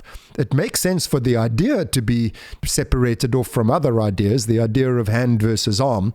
And so Freud said, and this was the phrase he used, in hysteria, we are dealing with the lesion of an idea. This was in contradistinction to Charcot's idea that there's some subtle dynamic physiological process going on. Freud saying, well, the organizing principle here is not physiological. The organizing principle here is psychological because it concerns ideas. I've just spoken about the hand and the arm. Freud says a hell of a lot more, but it's all basically of the same. The argument comes down to what I've just said. And that was the breakthrough. When I said Freud then used, because he was using clinical observation following Charcot, he then observed these things and said, but this doesn't make anatomical sense, therefore, but it does make psychological sense, therefore the mechanism that we're dealing with is a psychological one, and that was why he started to reintroduce the idea of underlying mechanisms, in other words, reintroduce the idea that had to be abandoned in the case of the neuroses because there was no lesion. Freud said, well, if you're not dealing with a physiological mechanism, but rather a psychological one, then you can continue to make progress empirically. And that was what he then proceeded to do. So there's an important point to be made here. In this paper, Freud has excluded neurophysiology as a cause or even correlate of hysterical symptomatology when he says that something like diminished excitability is not what he's looking for and that hysterical paralysis could emerge without any anatomical or physiological causes. This idea was a new one for Freud because just 5 years earlier, when discussing hysteria, he was still conceptualizing it as a neurophysiological disorder. In 1888, he had authored the entry on hysteria in a German medical textbook, and at that point he explicitly describes it as the result of physiological modifications of the nervous system and states clearly that we would need a method of exploring the human brain that could enable researchers to investigate neurophysiology in real time. Just as Charcot was anticipating something along the lines of the principles of fMRI, Freud says the same thing a couple of years later in 1888. Well, that's because you're talking about 1888. So Freud studied under Charcot in 85 and 86. That was when he learnt to give equal dignity to clinical observation as to pathological anatomical observation. That doesn't mean he then realized, and the further step, which is we can make psychological inferences from the clinical, we can make psychological mechanistic inferences from the clinical observations. So in 1888, he's still speaking like Charcot, saying that there's an underlying physiology, which he was speculating about what form that physiology might take. The paper on hysterical paralyses was really a substantial breakthrough in Freud's thinking. There are other papers around this time which are very important. In 1891, the paper on aphasia, perhaps we'll get to that later. Which makes sense of how Freud got from 1888 to 1893. It was via 1891. We'll come back to that. But so Freud in 1888 was speaking the same language as Charcot, just saying that the lesion here is something physiological, and Freud was starting to speculate about what that physiological lesion might be, much less dogmatically than Miner. I mean, he had a much more open mind. He was much more interested in the clinical nosological questions. The other thing that needs to be said is that when Freud said The mechanism at work in hysteria is a psychological mechanism. We're talking about the demarcations around ideas rather than demarcations around anatomical structures. The level that makes sense here is that of psychology rather than that of anatomy. Physiology transcends anatomy and psychology. Just because something is psychological doesn't mean it doesn't have a physiology. The pivotal issue here is localization, the idea of an anatomical structure underlying the hysterical paralysis. There can't be something wrong with a structure because it's not obeying the laws of how those structures are arranged anatomically. It is obeying the laws of how the concepts are arranged psychologically. In other words, hand versus arm versus rest of body. But that doesn't mean there's no physiology. The physiology is just not localized. So that was the other important thread in these papers that we're talking about now. When Freud moved away from anatomical levels of explanation and towards psychological ones, it didn't mean he became an idealist. It doesn't mean that he became a dualist. It doesn't mean that he discarded the material basis of psychical processes or a monistic conception. I mean, he struggled with all of that, and maybe we'll talk about that. But I'm saying it doesn't mean he abandoned it. Dynamic explanations, physiological explanations, and psychological explanations can all be put into the same basket. But anatomical levels of explanation are more localizationist, and it was that Freud was moving away from. So I'm trying to approximate the moment where Freud seriously started considering a switch to psychology that would be completely unbounded by neuroscientific principles. Was it in what you and Michael Sailing called a moment of transition, when you translated the two other works published by Freud in the same textbook of general medicine, Aphasie and Gehirn?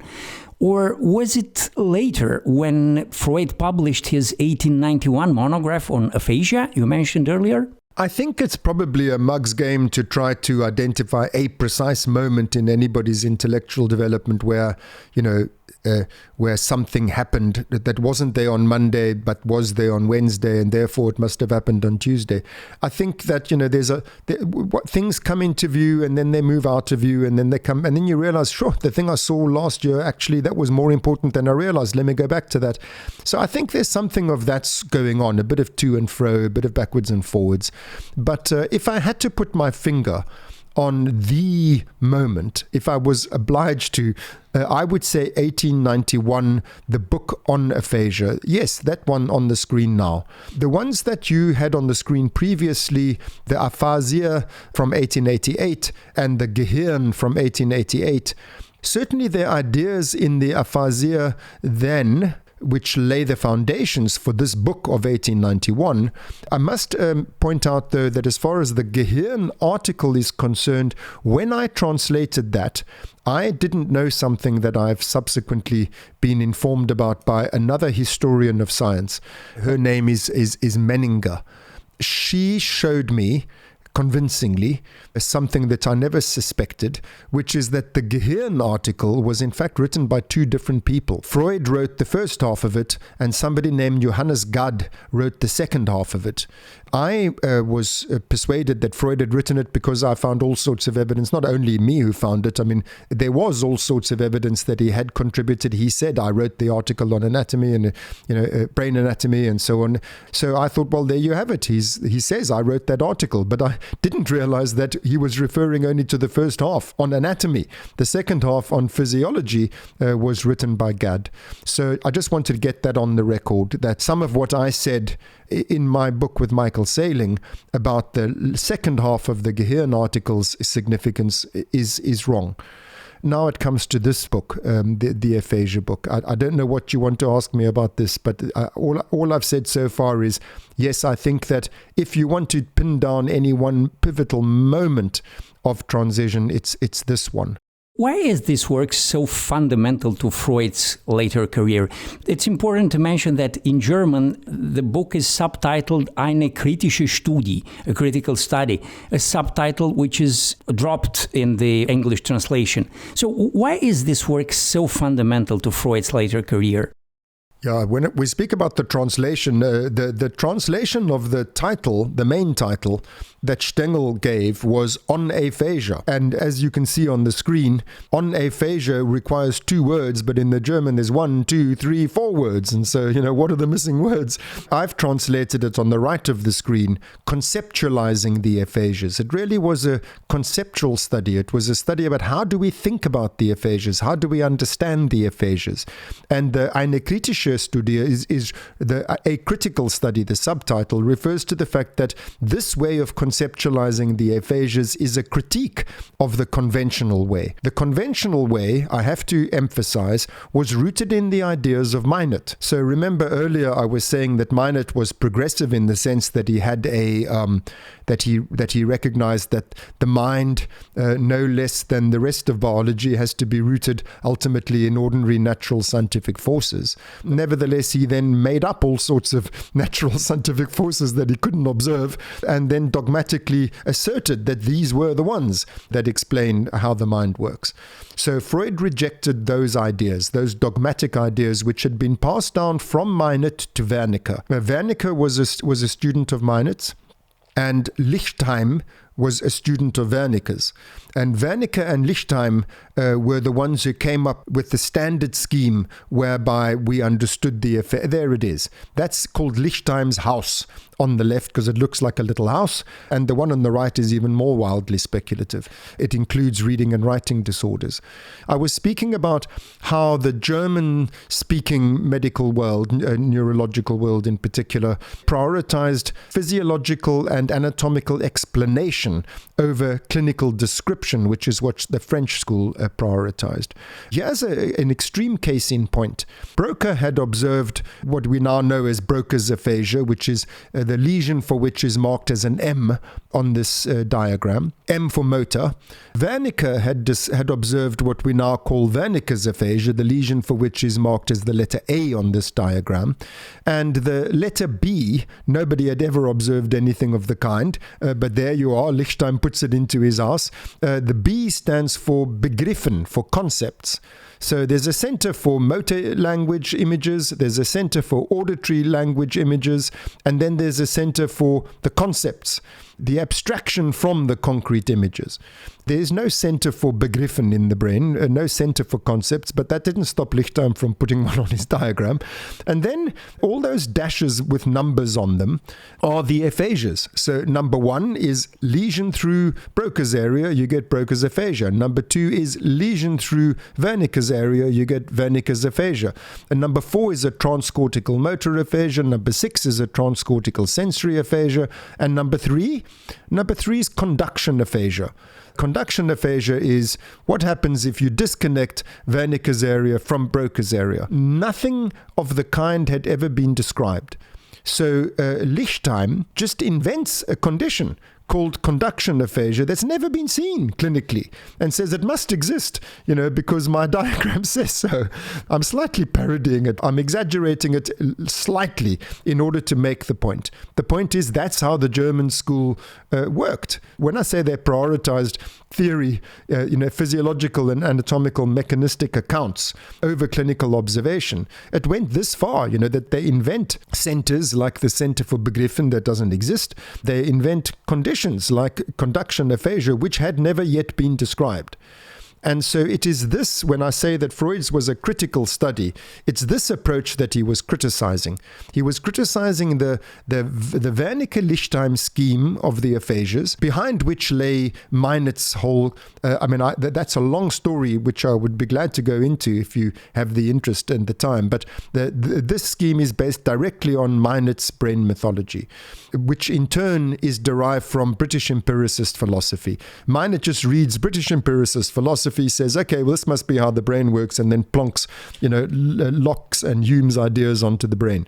And then Wernicke and Lichtheim plonk those ideas onto the aphasias and, come up with this Lichtheim's house, which doesn't exist. We still classify the aphasias on this basis. So this has left a long shadow over the history of neurology. Although we no longer accept this mechanistic account, nevertheless, it still forms the bedrock of our nosology of the aphasias. So now, what was Freud's alternative approach? Well, first of all, Freud said these centers Broca's center, Wernicke's center, the so-called mythical center for concepts, they are distinguished from the association pathways, which are the lines between the centers. So the centers are circles. So the line going up from alpha to A, capital A, that is called a projection pathway. This is by Minert. Minert's idea was there are projection pathways which go to centers. Centers are the cells which contain the memory images. And then you have association pathways from A to B and from A to M. Those two association pathways are the pathways for comprehending what you've heard, that's A to B, and for repeating what you've heard, that's A to M. Freud says there's no centers in the cortex. It's continuous. You can differentiate the cells from the fibers, but the cells in the cortex are all connected with each other in the cortex, just as much as they're connected via the fibers under the cortex. So this distinction between center and association pathway is a theoretical fiction. And this whole thing of there being a center for Broca and a center for Wernicke and a center for concepts is a nonsense. It's all continuous. And so he replaces this scheme with one in which there's no distinction between centers and association pathways. He says it's all just association. There's this ongoing business of association. That doesn't mean that there's no memories, but he says that the memories are not static things stored in centers. This was a crucial concept in the aphasia book. He says memory is a process. It's not an event. You don't encode a memory. Doesn't this sound modern? Freud says you don't encode a memory, you consolidate it. In other words, over time, you transcribe it and retranscribe it and retranscribe it in different forms, in different memory systems. It's a dynamic, ongoing process. And this is how he understands the functional architecture underlying language and language disorders in neurology and neuropsychology. So it's a movement away from a static anatomical mechanistic scheme, which is really an invention, to something that's closer to the clinical reality. Anybody listening who is a neurologist or a neuropsychologist or an aphasiologist will know that in reality, what Freud's saying, that there's a transition between these different cortical regions, and that it's not one center versus another center, that there are all kinds of hybrid types and intermediate types, and that the mechanisms of language are way more complex than this nonsense on the screen here. So Freud was moving in a direction that I think is much closer to the clinical reality and to the underlying functional anatomy. The idea of there being a functional system, what we would now call some sort of predictive model, in which there's an ongoing dynamic process of updating on the basis of new experience, but not updating of the entire system, but rather, that they're core levels and that they're peripheral levels, and that at the deeper levels of the predictive hierarchy, things are relatively static, and at the periphery, things are much more plastic. The kinds of things that Freud was saying in his monograph on the aphasias really do and it's recognized as such. I have to say, it's not only me who thinks this was really a great breakthrough in the history of our understanding of the neuropsychology of the aphasias. It's generally recognized, Freud's book, to be a milestone, but only in retrospect. At the time, it was basically ignored. But it was very important for Freud because the mechanisms we're talking about here, remember, are mechanisms of language. And Freud was moving away from this idea of these static centers with pathways joining them to a more dynamic picture, which I haven't gone into all of this yet, but I must say that part of what Freud's critique is also the idea that words and language are not best passed the way that Wernicke and Lichtheim have done it here, in terms of auditory images, motor images, and the various types of association pathway between them and concepts. Freud came up with a different psychological dissection of language in this book, a more sophisticated theory of the psychology of language than the Wernicke-Lichtheim one. The relationship between concrete perceptual representations of things and symbolic, abstract, verbal representations of those representations, that was fundamental to Freud's idea. And you see how that links to the notion that I mentioned earlier of there being different species of transcription. The thing is first of all transcribed as a visual image, then it's transcribed again as an abstract symbol which stands for many instances of that visual image. So you might have 20 different concrete pictures of cats, and then there's one word called cat which stands for all of them. This idea of multiple memory systems transcribing, like what I've just said now, would be what we would nowadays say, well, there's an episodic image of a cat that I saw yesterday, and then there's a semantic concept of cats in general. That's the sort of model that Freud was beginning to develop in this book. And it led him to a more psychologically sophisticated. Remember, all of this coincides. This is why I'm saying this book was so pivotal. It coincides with his abandoning the physiological, anatomical speculations of his teacher Miner via the clinical observations of his teacher Charcot. He then introduces a new level of explanation, which is a psychological one. And you can see how this book occupies that pivotal transitional space between the three steps that I've just mentioned. We are now an entire decade after Freud went to Paris and under Charcot's influence completely changed his career path from basic to clinical neuroscience and began thinking about a neuroscientific model of the human mind. In 1895, as he was working with Joseph Breuer on his famous monograph on hysteria, a book which is sometimes credited as his first psychoanalytical work, he would also attempt to sketch out a new neuroscientific model of the human mind, which he thought of as a psychology for neurologists. What was this project about, and what was its impact on Freud's career? Wow, there's so much that can be said about this. So let me start by saying that it was preceded by two other papers, which I think are already important steps toward. So I don't agree that the Studies in Hysteria is the first book or first paper in psychoanalysis. It's preceded by various things, but I would emphasize what I mentioned earlier, the comparative study of hysterical and organic paralyses. And then there's a paper called The Neuropsychoses of Defense, published in 1894, which is a very important step in psychoanalysis that precedes his Studies on Hysteria, which is in 1895. Now that, as you said, he was writing with Breuer, and Breuer was his senior. Breuer was not only his senior in age, he was his senior in scientific stature. Breuer was a general physician, but also had done some important physiological work and was highly regarded. It was a kind of a bit of a coup for Freud to be able to co-author a book with Breuer, but Breuer had some ideas that Freud didn't agree with. Breuer's ideas about the mechanism of hysteria were not the same as Freud's. So this project was partly Freud trying to sketch his own version of the mechanism. He wanted to think it through for himself. He was sort of obliged to go along with Breuer's version in the published book of the same year, and this was his own private attempt to solve the problem in his own way. So that's the first thing to say. The second thing to say is that I said earlier, things go backwards and forwards. It's people don't suddenly on Tuesday, develop their entire way of seeing the world without later dropping that and then realizing something earlier was more important. And that's the way that it really works. And so this paper, which Freud never published, and I can't emphasize that enough. I mean, it was just a sort of working draft between him and Appel. He sent this thing to his friend Fliess. It wasn't meant for anybody else's eyes. And when it was discovered years later, it was discovered in Fliess's papers on his death by his son and sent to Freud.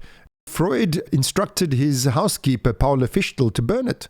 Can you imagine this? The most extraordinary scientific document Freud wanted it just burnt, and not even not published. I mean, literally burnt. And it was thanks to Fichtel, the housekeeper, sent it to Princess Marie Bonaparte and said, the professor wants me to burn this. Shall I do that?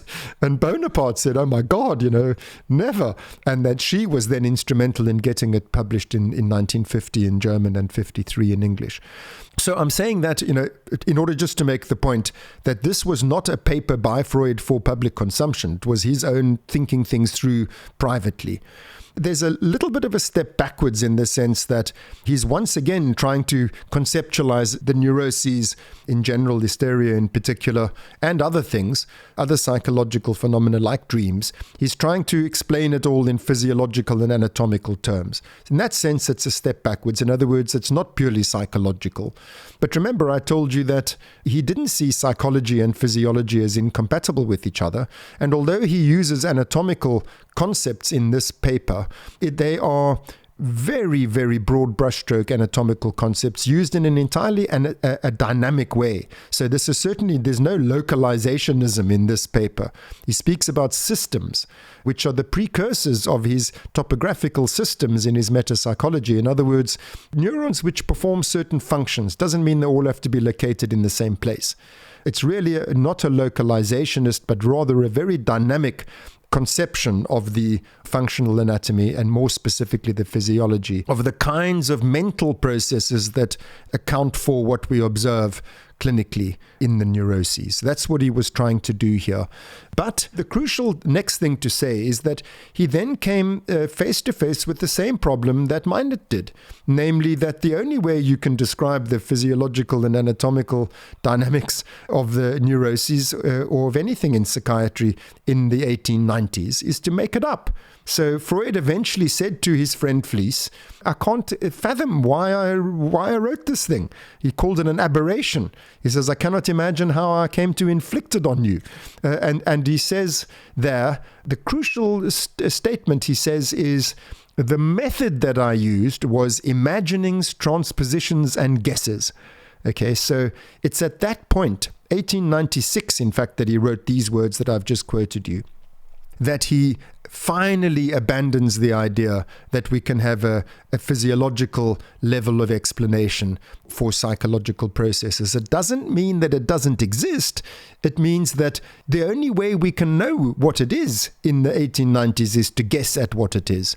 And so ironically, and I say this with great emphasis, ironically, in order to remain on scientific ground, in other words, because of Freud's commitment to empiricism, he abandons physiology and shifts to a pure psychology, because that's the only way he can test his theories against observation, because all he has at his disposal is psychological observations. And so because there are no tools for making physiological observations, he abandons physiology in favor of psychology decisively after this project in January 1896, more or less, or in the immediate wake. I think it's February or so. I can't remember the exact month. But in any event, in 1896, he abandons the physiological line of explanation altogether. And from then onwards, uses only psychological terms. And he found no difference between internal observation by introspection and external observation by extrospection, so to say? It's not that there's no difference. Of course, you can make psychological observations introspectively and extrospectively. In other words, you can observe and listen to what a patient says, look at their facial expressions, look at their gestures. I mean, in Freud, paid attention to these things. Look at his work on, for example, what he called parapraxies, the bungled actions, slips of the tongue, things that patients do that betray internal motivations. Just as he used that kind of observation just as much as introspective observation. But the crucial thing is it's observations at the level of psychological phenomena. Behavior is included under the heading of psychological phenomena. In fact, it was fetishized by the behaviorists as the only type of psychological phenomenon. But the important thing is that the inferences that Freud draws as to what mechanisms lie behind these behaviors and these thoughts and feelings and dreams and whatnot are psychological. He infers psychological motive forces and causal dynamics. He doesn't infer physiological ones. It's not to say there are not physiological ones. It's just that he realizes that we don't know what they are. And so it's best we don't speak of them. I think it's interesting that you keep emphasizing that shifting one's focus towards a psychological level of analysis doesn't by any means imply that there is no underlying physiology. And I think I know why you keep mentioning it, since many psychiatrists and psychologists would, in the following century, take Freud's words to mean precisely that when we move over to psychology, neurophysiology therefore becomes irrelevant, which has been the underlying cause of a major schism between psychology and neuroscience. And 1 century later, we will still seeing the aftermath of this schism because psychology and neuroscience have trouble talking to one another. And I want to move over to a paper you published in 1986 when you were just outlining the basic idea for neuropsychoanalysis. It's a paper you published with Michael Selling, and in it you suggest that Freud's first major psychological work, which was The Interpretation of Dreams, a book he would publish in 1899, is actually the model that Freud had sketched out in 1895 in the Project for Scientific Psychology. But it had been stripped of its neuroscientific assumptions and just left to stand on its own as a psychological project. Is The Interpretation of Dreams basically the project for a scientific psychologist stripped of neuroscience? Let me remind you, first of all, I think that the pivotal moment was the Aphasia book, 1891. Freud references that book in 1893 when he writes his paper on the comparative studies of hysterical and organic paralyses. So he there himself acknowledges that the Aphasia book, the idea of these multiple memory systems and the dynamics of consolidation and so on, that all of that precedes what he obviously put in the project, which is 1895. Then he gets to the 1899 book, The Interpretation of Dreams, which mischievously the publisher in fact dated 1900. They wanted to have it in the new century to make it look modern. What Freud abandoned in 1896 when he abandoned the project, which you have on the screen now, was not the ideas, not the mechanisms he had inferred. What he abandoned was the conceit of framing those mechanisms in physiological and anatomical terms. But the mechanisms themselves he had to acknowledge were in fact psychological mechanisms. So he introduced a whole new word, which is called metapsychology. In other words, he includes in psychology the mechanisms that explain the observable behaviors and subjective phenomena. And so metapsychology means that psychological stuff that lies behind psychological observations. It's a very ambiguous thing, like what would be the modern equivalent? It would be something like memory systems in our, like in Baddeley's model of working memory, or the standard model in cognitive neuroscience today, of the multiple memory systems of long-term memory, declarative versus non-declarative, and all the subcomponents within those two broad categories. These are psychological things which you don't observe them. You can't see the episodic memory system. It's an abstraction. It's an explanatory concept which accounts for the observable phenomena, both normal and pathological, in memory. And so these abstractions, things like memory systems, are the very things that Freud invokes, except that it was a great novelty at that time. In his book on dreams, he says, I'm going to introduce this idea of a functional dissection of the instrument of the mind, where we don't dissect its tissues, but rather we dissect its functions. And that he calls metapsychology. So he recognizes that all of the work he had done from 1891 to 1893 to 1895, up to now, the 1899, when he's writing the Dream Book, all of those inferences that he made, which he had initially thought of as physiological, that actually they also are meta-psychological. In other words, I really need to emphasize this. Behind the anatomical observations, you infer dynamic physiological processes. Behind the psychological observations, you infer dynamic psychological processes. Ultimately, those are the same things. If the brain is the organ of the mind, it's the scene of action of the psychological processes. So meta-psychology, although it is abstractions derived from psychological observations, overlaps with physiology. It's just that Freud doesn't know what the physiological overlapping equivalents are because there's no methods for observing them, so that side is dropped, but he maintains the basic mechanistic theoretical picture that he had developed by 1899, which builds upon all of those earlier ones that I enumerated moments ago. Yes, that is pretty much the final picture. But when I say the final picture, I mean, let us not forget that's 39 years before Freud dies. So it's not as if he didn't have another good idea or make another telling observation after that. But the rest was detail, the basic way of thinking. The idea of there being a functional architecture of the mind which you can't observe but you can infer from its phenomenology and which must somehow overlap with the physiology of the mind. That is the position Freud comes to by 1899. There are just, if I can just quickly enumerate them, there are some very important further developments.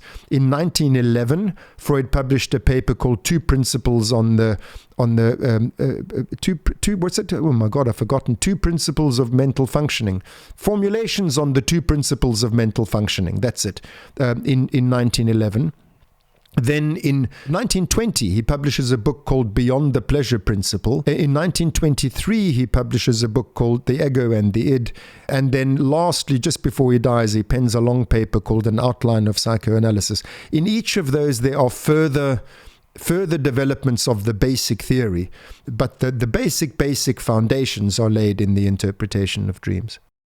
I'm asking about the interpretation of dreams because this is one of the fundamental works of psychoanalysis, and it also marks Freud's final departure from neuroscience, while also including a command that was one of many in a recurring series on the relationship between psychology and neuroscience. One of your points in creating neuropsychoanalysis and insisting that psychoanalysis enter a dialogue with neuroscience was that this was Freud's plan. But to me, looking at these quotes, he seems rather ambivalent. He does say that at one point in the future, neurobiology and psychology might have to somehow interact, as in 1914 and in 1920.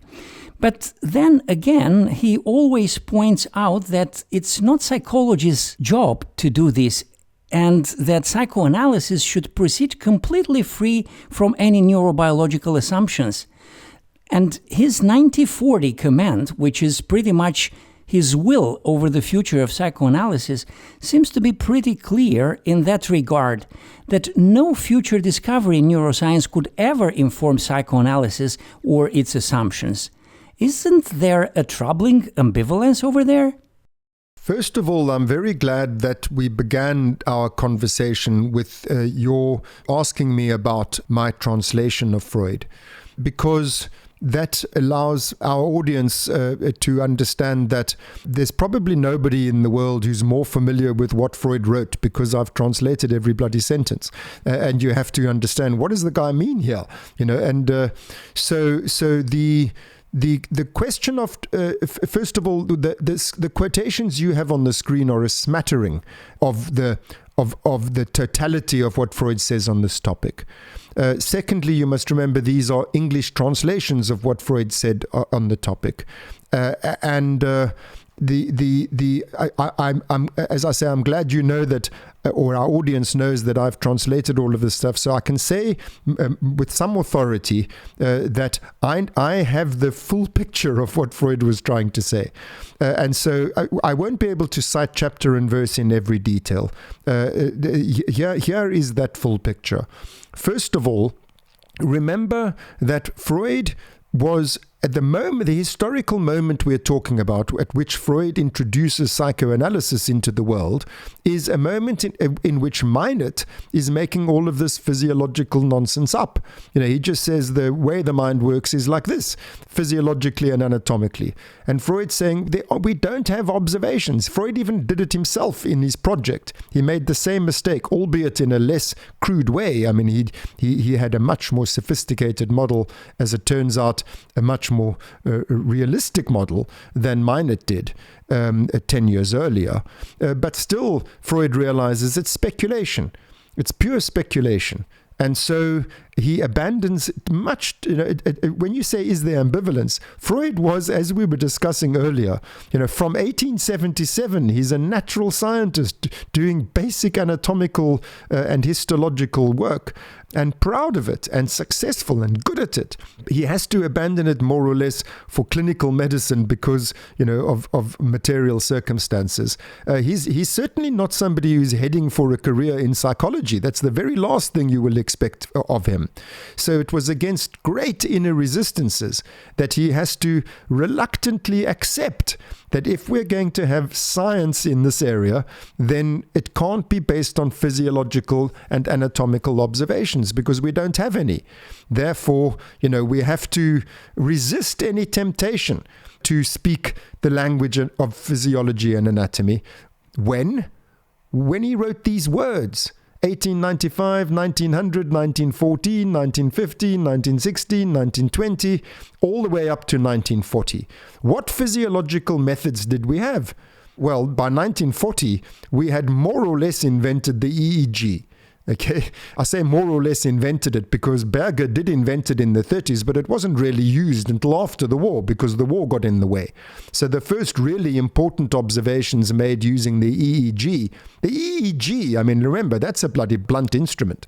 The EEG in the 1950s, we start deploying that in order to discover the basics of the sleep-waking cycle and in order to discover the function of the reticular activating system and all of that. All of that is after Freud's death by basically a decade. So what Freud is saying here needs to be read. First of all, as I said, there's inner resistances himself. He's aware of the temptation in himself to race ahead, to go beyond where we can and return to anatomy and physiology. And so he's sort of saying both to himself and to his colleagues, don't do it.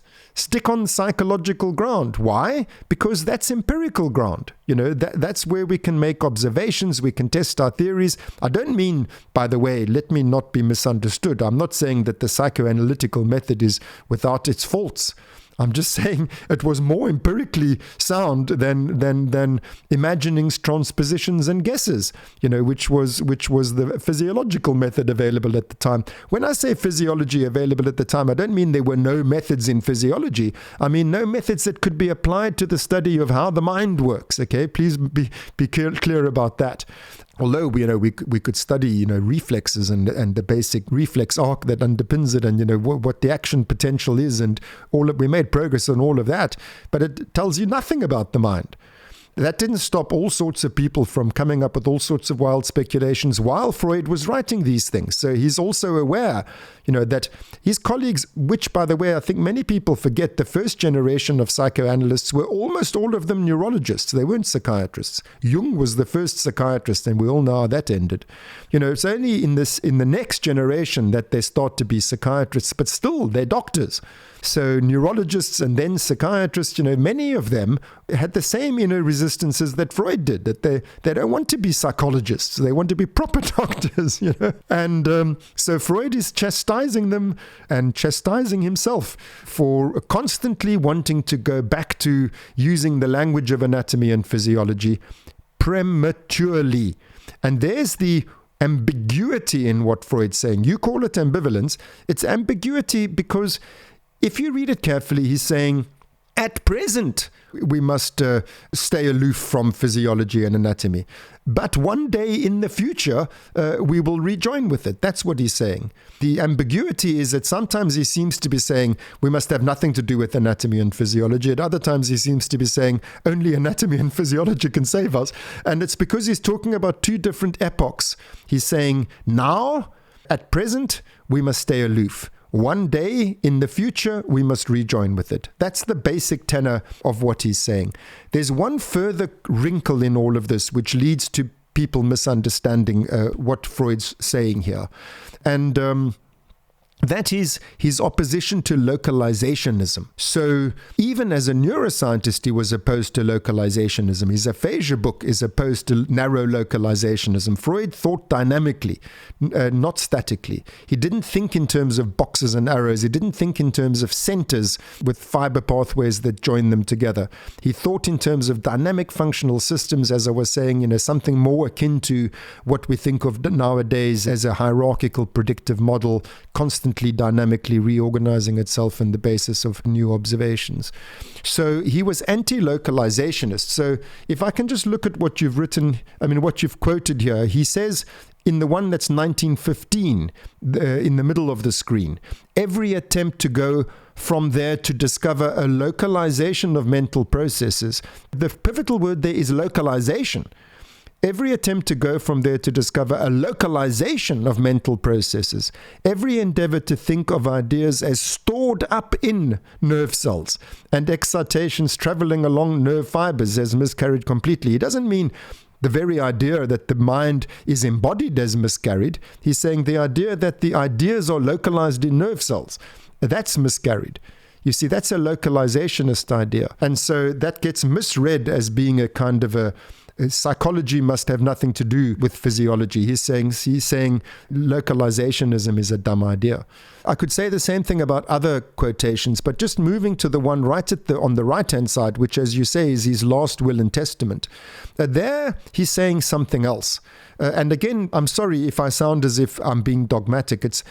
I'm saying this because I know Freud's work backwards. So, I know better what he's saying here because I know the context and I know other things that he said in other words about the same topic. What he's talking about there in that last statement, it's a statement basically of the philosophical position of dual aspect monism.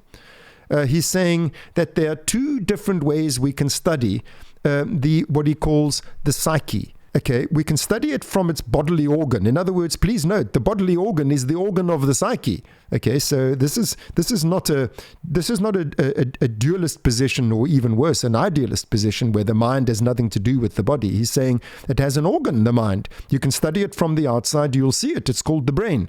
And the mind can also be studied from the inside. That's called our acts of consciousness, as he puts it there.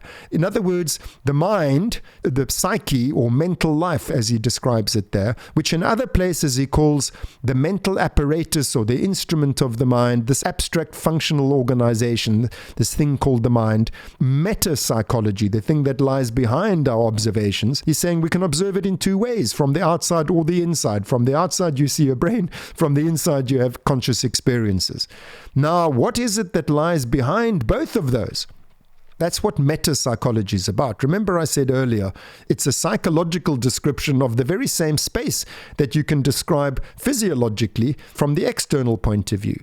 And ultimately, therefore, these two concepts have to be translatable into each other. Things like memory systems, episodic memory and semantic memory, for example, they have anatomical substrata. They're just not boxes, they're distributed systems. That's the kind of thing Freud's saying. What he's warning us against in that last statement on the screen in 1940 is don't reduce the psychological phenomena to the anatomical ones. That's what he's saying. Okay, that if we could do that, all we would be doing is localization. See what he's saying there? If it existed, it would at the most afford us an exact localization of the processes of consciousness and would give us no help towards understanding them. So how do we understand them? We understand them not by reducing the one type of observation to the other type of observation. We understand them by inferring the mechanisms that lie behind the observations. It would explain the observations. But remember, Freud only has psychological observations. It's only in the future that we will have physiological observations. And it's in that combined space that I'm calling metapsychology. In fact, I like to call it meta-neuropsychology because we've got two sets of observations now. It's there that we understand the processes, and that's what Freud is imploring us to do in that statement. He's saying we don't want to just describe them, and still worse, we don't want to just map the one set of descriptions onto the other set of descriptions. That's called localizationism, and it's a big mistake because the two don't map onto each other in a one-to-one way. The only way to understand them is to infer what lies behind them mechanistically, and ultimately these two mechanistic accounts need to be reconciled with each other, and that, my dear friend, is the task of neuropsychoanalysis. Now that we have the methods, is to try to reconcile these two ways of describing the mechanisms of what Freud called the instrument of the mind, or the apparatus of the mind, this functional organization which exists only as inference. In other words, as explanation of observable phenomena, that we're trying to use both sets of observable phenomena in order to correct viewpoint-dependent errors and come to a more secure knowledge, understanding, to use the word that Freud's using there, Verständnis in German, an understanding of what produces the phenomena that we observe both as psychologists and as neurologists. You have a fair point about technology, which wasn't nearly there yet by the time Freud died in 1939, which again takes us back to your 2002 comment about the young Freud realizing at an earlier stage that scientific progress was only possible following technological progress that allows for new methods of observation. But during his entire life, he did have one method available to him, and it's the one he started out with, the same method you would later use when creating neuropsychoanalysis, which is clinical work. Much of neuropsychoanalysis is based on your neuropsychological work, which is working with neurological patients and making or constraining one's inferences about how the mind works based on what these patients can give you. Granted, Freud didn't have PET or fMRI, but he did have neurological patients. Why do you think he never went back to doing clinical neurology in order to test his hypothesis about the human mind? I think that it's because, first of all, he started with the study of neuroses. So remember, he had been a neurologist studying, and he wrote papers on, some very good papers, by the way. Freud was a good clinical neurologist. He wrote, clinical neurological papers. He was an outstanding pediatric neurologist. He was one of the world experts on the cerebral palsies, for example. But then, under Charcot's influence, remember, he moves to the study of the neuroses. That was the forefront of neurology at the time. Functional neurology was, as it still is today, was a very underexplored area. There was a lot that hadn't yet been understood. And Freud had these great new ideas that he had got from Charcot, plus his own ones that he'd added to it. He wanted to understand the neuroses. So it would have been a step backwards for him to go back to studying aphasics and cerebral palsies and whatnot. He was applying this new method to understanding the neuroses, and he believed, not for foolish reasons, he believed that the study of the neuroses would give us deep insight into the organization of the mind, how the mind works. It did give him very deep insights into how the mind works, studied the neuroses and kindred phenomena, studied jokes, and he studied parapraxies, and he studied dreams and so on, and he applied it to other fields. But he made enormous progress that way. So that's the first thing to say. The second is that in doing so, he developed a theory. Remember, I said it's called metapsychology. In other words, a mechanistic account of what's going on in the structure and functions of the mind that explain its phenomenology, both in health and disease. That metapsychology, which, as I said, he developed progressively from 1891 more or less until 1940, the date of the quotation on the screen at the very right of the screen at the moment. That metapsychology is the understanding that we acquired of the structure of the mind using the best methods that were available at that time for studying the mind. And it therefore falls to the next generation, among which I count myself. In fact, I'm the next generation after that. There were people before me who started doing this. If you want, I can mention some of them. But it falls to us, the generation who benefits from what we can learn using physiological and anatomical methods to complete the job. I think it's entirely understandable that Freud was excited by what can he learn using the methods that he had pioneered and developing the theory that he had proposed, then bequeaths that theory to us to then use the newer methods to test that theory and develop that theory further. The point I'm trying to emphasize is that the work I did, for example, even using as rudimentary a method as the clinico-anatomical method, which I did use extensively, especially in my early work in neuropsychoanalysis, although that method was available to Freud, he wouldn't have been able to employ it in the way I did for two reasons. The most important one I'm emphasizing is that I employed it in order to test and develop a theory which Freud himself was developing. It didn't exist yet. The understanding that he's talking about in this quotation, I can now test that understanding because it exists. In other words, there is a set of testable hypotheses there. I can now test them. Before those hypotheses existed, you couldn't test them. So you had to develop them first, and Freud used the only method that was available to develop them those days, which was a purely psychological method. But the other point, which is less important, is that the neurology of Freud's day, the way in which the clinico-anatomical method was applied, was the way that Wernicke and Lichtheim did.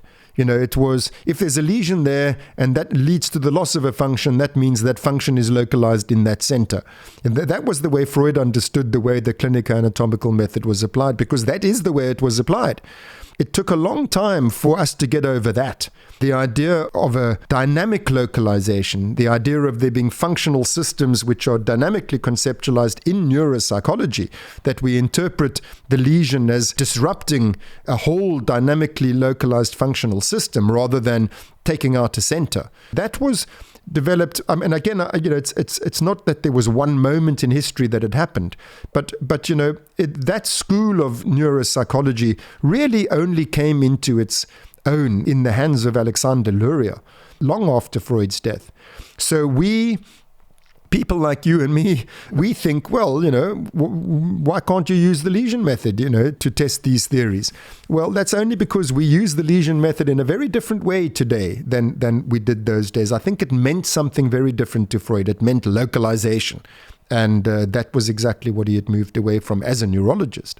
I'm saying a lot of things in parallel here, but I think that I've said enough. Right. And there is a couple of other moments that I think might tell us something about Freud's relationship with neuroscience during his time. And you mentioned one at the beginning of our talk. I'm talking about Karl Abraham Slater in 1924. Abraham was a psychoanalyst who worked in Berlin and who had studied with Freud. And in 1924, he came across Freud's 1878 paper that we discussed earlier on the morphology of the spinal cord in the Brook lamprey. And Abraham sent Freud the copy of the paper as a gift, to which Freud replied back, "It is making severe demands on the unity of the personality to try and make me identify myself with the author of that paper." And in 1925, his old friend and collaborator Theodore Reich got in trouble with the law in Vienna. Now, as you said, for many years, psychoanalysts had been doctors, either neurologists or later psychiatrists, but they nevertheless had medical degrees. Reich was in a peculiar position in that he did not have a medical background, but had studied psychology. And in 1925, he was banned from practicing psychoanalysis due to not having a medical degree. And Freud wrote this paper in support of Reich, advocating that psychoanalysis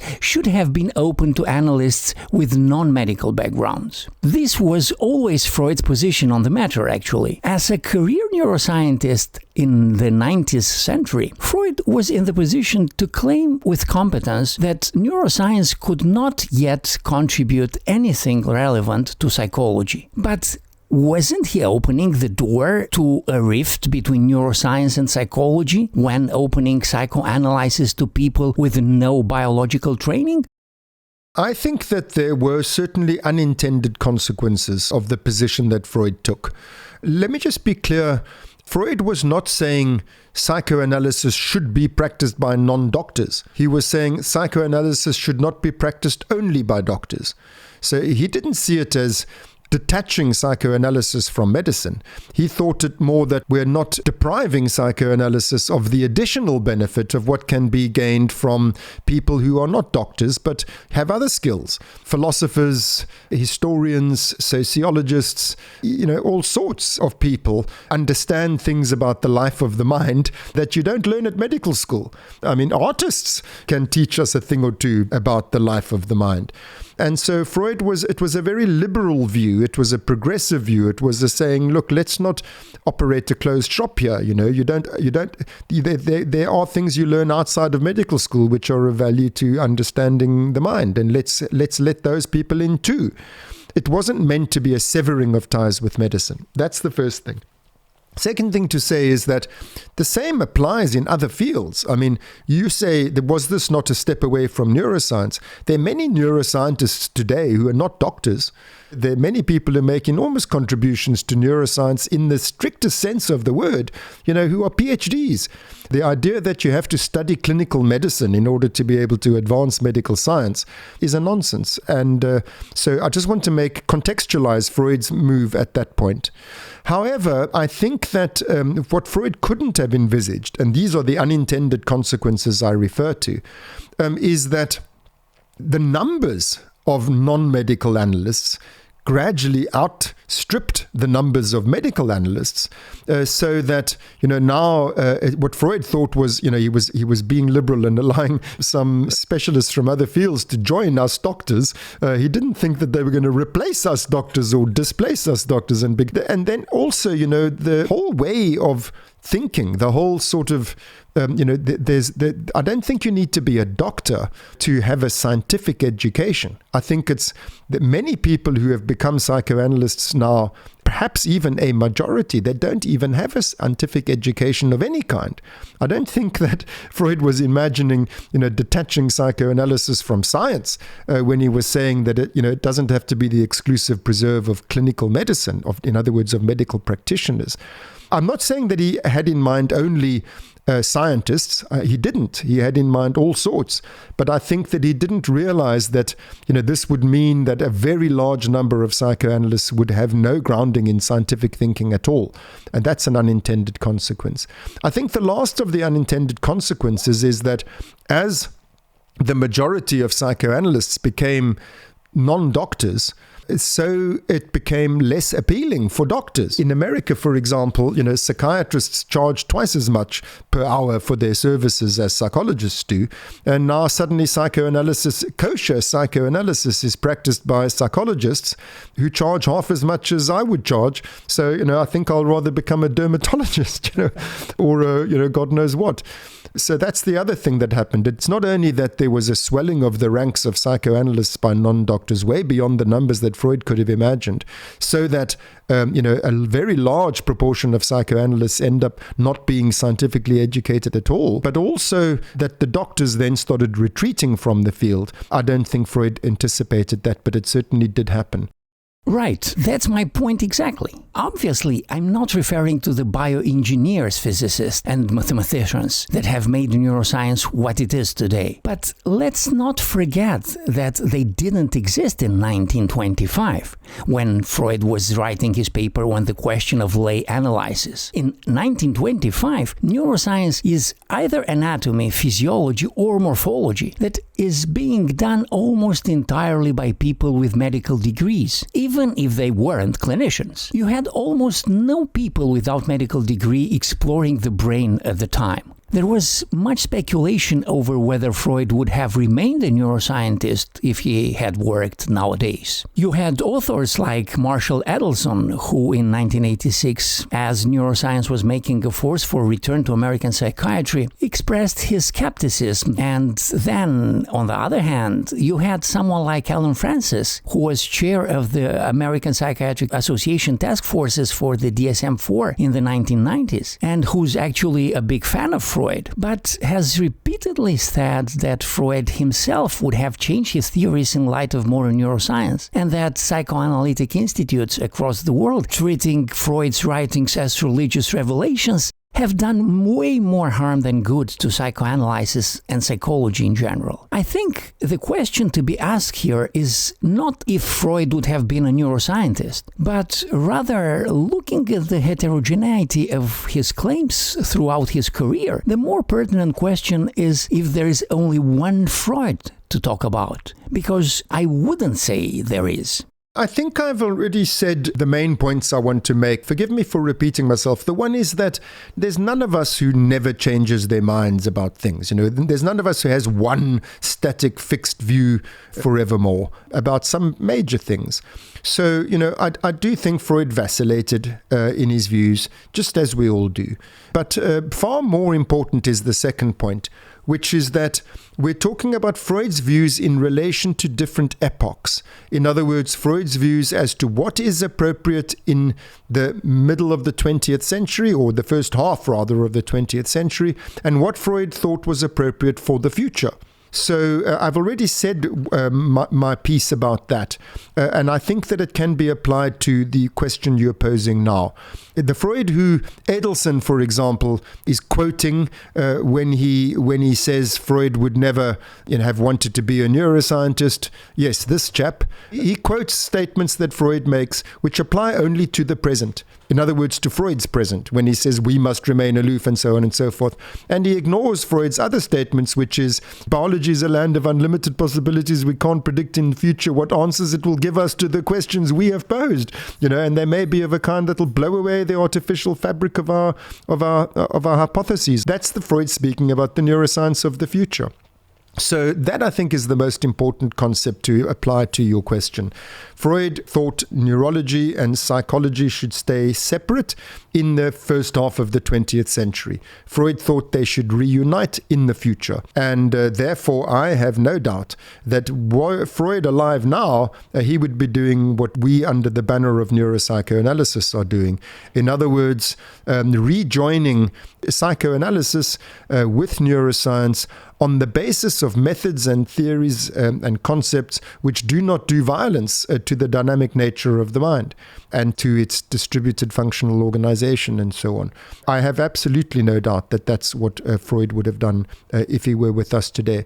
In the past, he would not, because those days the methods we have now were not available, and also because at that point he had already excited himself about what he was discovering. Sad to say, and I am sad because I am a psychoanalyst, as much as I'm a neuroscientist, I'm a psychoanalyst, and we have to acknowledge that the great discoveries, the period of discovery in Freud's hands petered out. There wasn't that much more to discover using the psychoanalytic method by itself. And so psychoanalysis sort of ossified in the second half of the 20th century.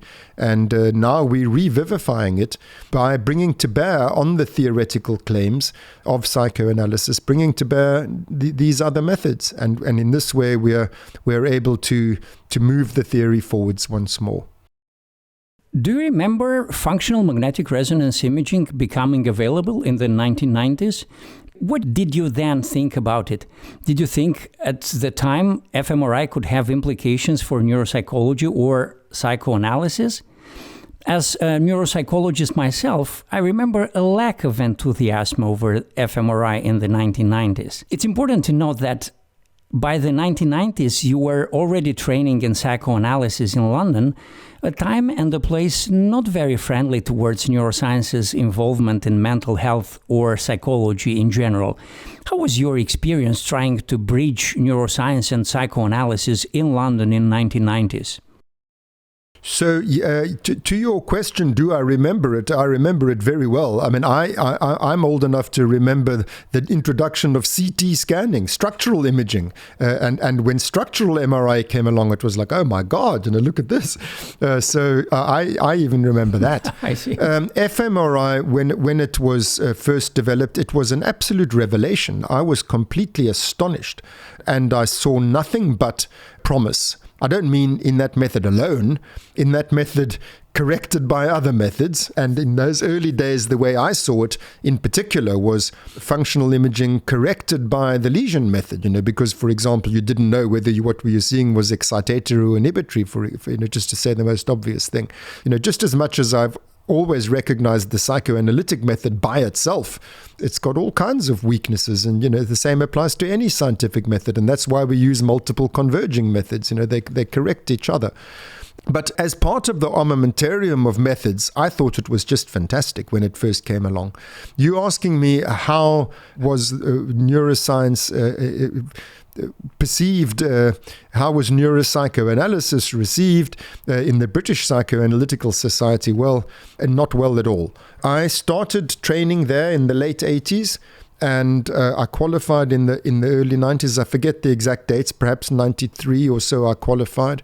And as you say, by then fMRI was being introduced, but there was no talk of fMRI in the British Psychoanalytic Institute, and I wasn't foolish enough to try to engage them in conversation on it. I, around then, had discovered a few colleagues, analytic colleagues, who were interested in what I was interested in, that is the relationship between psychoanalysis and neuroscience, but they were not living in England. They were in America. And so I at that point was commuting once a month to New York to meet with my colleagues there. Reichler was of course there, but among the psychoanalysts that I was conferring with, they were not in England, they were in America. That's exactly why I am asking about fMRI and psychoanalysis in the 1990s, because this was my experience as well. I saw it as a groundbreaking method and something Freud would have dreamed about. But the Romanian psychology at the time cared or understood very little, if anything, about the revolution that was taking place in neuroscience. I think there is a lot to be said about the rift between psychology in general, not just psychoanalysis, and neuroscience, that had unfolded by the 1990s when fMRI came along. And I think that particular struggle is well portrayed by Casey Schwartz in a 2016 book called In the Mind Fields, which is this deeply personal story about Schwartz herself, who briefly trained in both psychoanalysis and neuroscience. She enrolled in a master's program at Yale that combined an introduction to psychoanalysis at the Anna Freud Center in London for 1 year,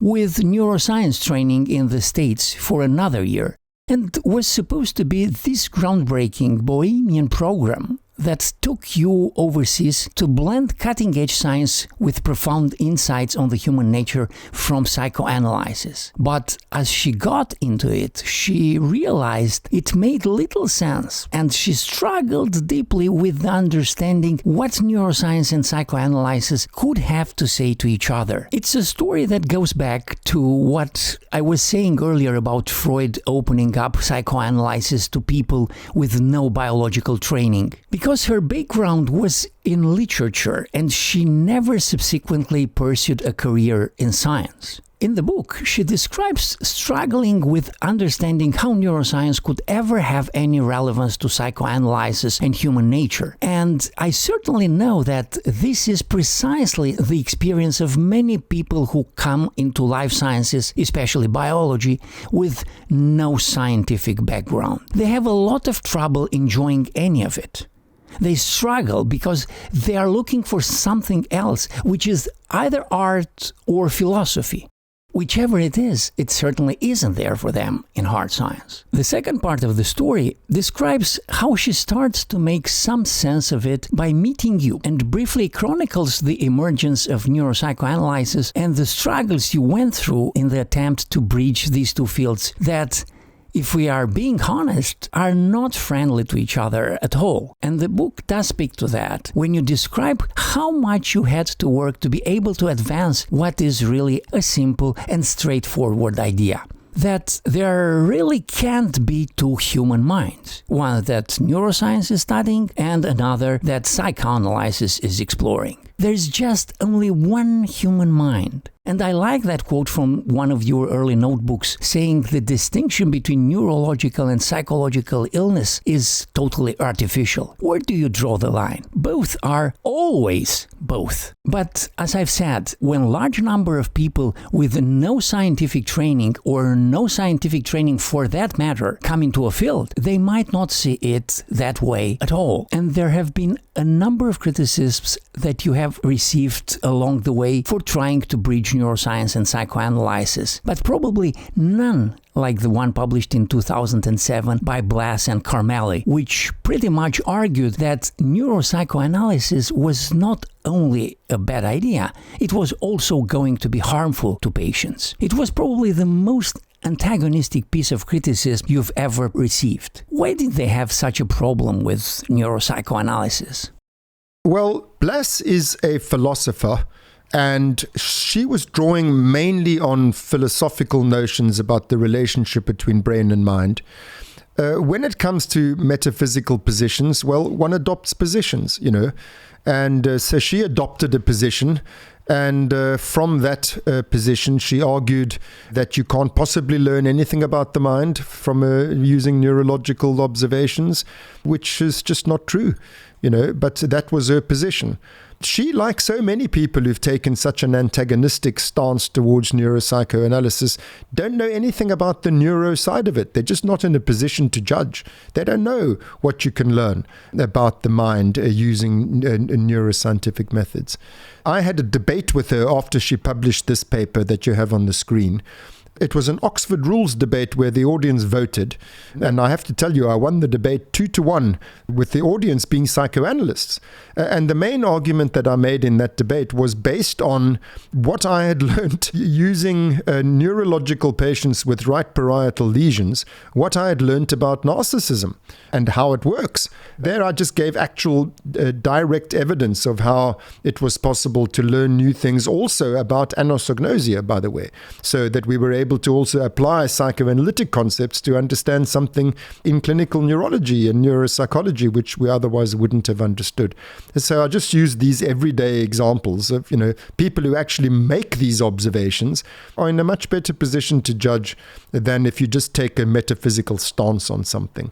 So her argument was that they are metaphysically incompatible, that you can't make observations about the mind using brain data, and presumably she would concede that the same therefore has to apply the other way around.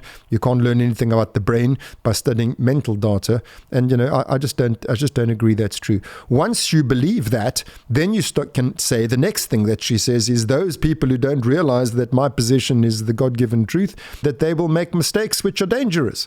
They'll apply neurological concepts to psychological patients, and this will be bad for them. And presumably she would have to think that the same applies the other way around, that if you use any psychological knowledge to help you understand what you're seeing neurologically, that too would be dangerous. In fact, my view is the very opposite, that it's dangerous not to. Why do you want to exclude half of what you can possibly know about how this part of nature works on the basis of some metaphysical position? So, there's much more I could say about her, but I think it really is just it's an ideological position that she takes, and she doesn't have experience upon which to test the value of the position she adopts. The extended version of your reply to their paper was published in this comprehensive review from 2015, in which you explore their arguments at length and provide rebuttals for all of them. And I think there is so much on the struggle between neuroscience and psychology to be explored in your paper, since Freud certainly didn't anticipate just how much conflict there would be between these two fields in the second half of the 20th century, especially as neuroscience began making these groundbreaking contributions to functional imaging, starting with the PET and later fMRI, and started making explicit claims about the human mind in the late 1990s. Now, starting in the 2010s, you became aware of Carl Friston's work through his interest in Freud and psychoanalysis that he expressed at length in this 2010 paper, where he explored a topic that might have interested Freud, especially during the time when he was outlining his project for a scientific psychology and thinking about large-scale neural networks that he thought supported human cognition. How was it meeting Friston to discuss these ideas, and what was this paper about? Yes, I mean, Friston was already very famous by 2010. And so, of course, I knew all about him. I knew about statistical parametric mapping, and I knew sort of like generally speaking about predictive processing and free energy principle had recently been formulated. I was aware of it in a dim sort of way, but I wasn't involved with Friston's work. I hadn't really deeply immersed myself in his work until that paper that you just showed, that 2010 paper with Robin Carhart-Harris. There, Friston was applying his ideas to metapsychological questions, to psychoanalysis. That's what really made me take much more notice of his work. You're saying, what was it about? What was it about? Basically, Freud's model, I told you that he developed it largely in the Project for a Scientific Psychology in 1895. That paper explicitly references Helmholtzian ideas about thermodynamics. Friston's work builds very directly upon Helmholtz's work, both in regard to how unconscious inference works in a perceptual inference.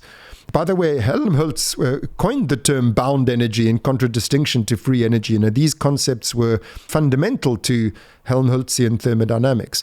So the whole free energy principle, which applies to the exchange of information between a system and its environment, is just a development of the more narrow application to the heat exchange and temperature dynamics between a system and its environment. It's everything that Friston was doing was built directly upon what Helmholtz did.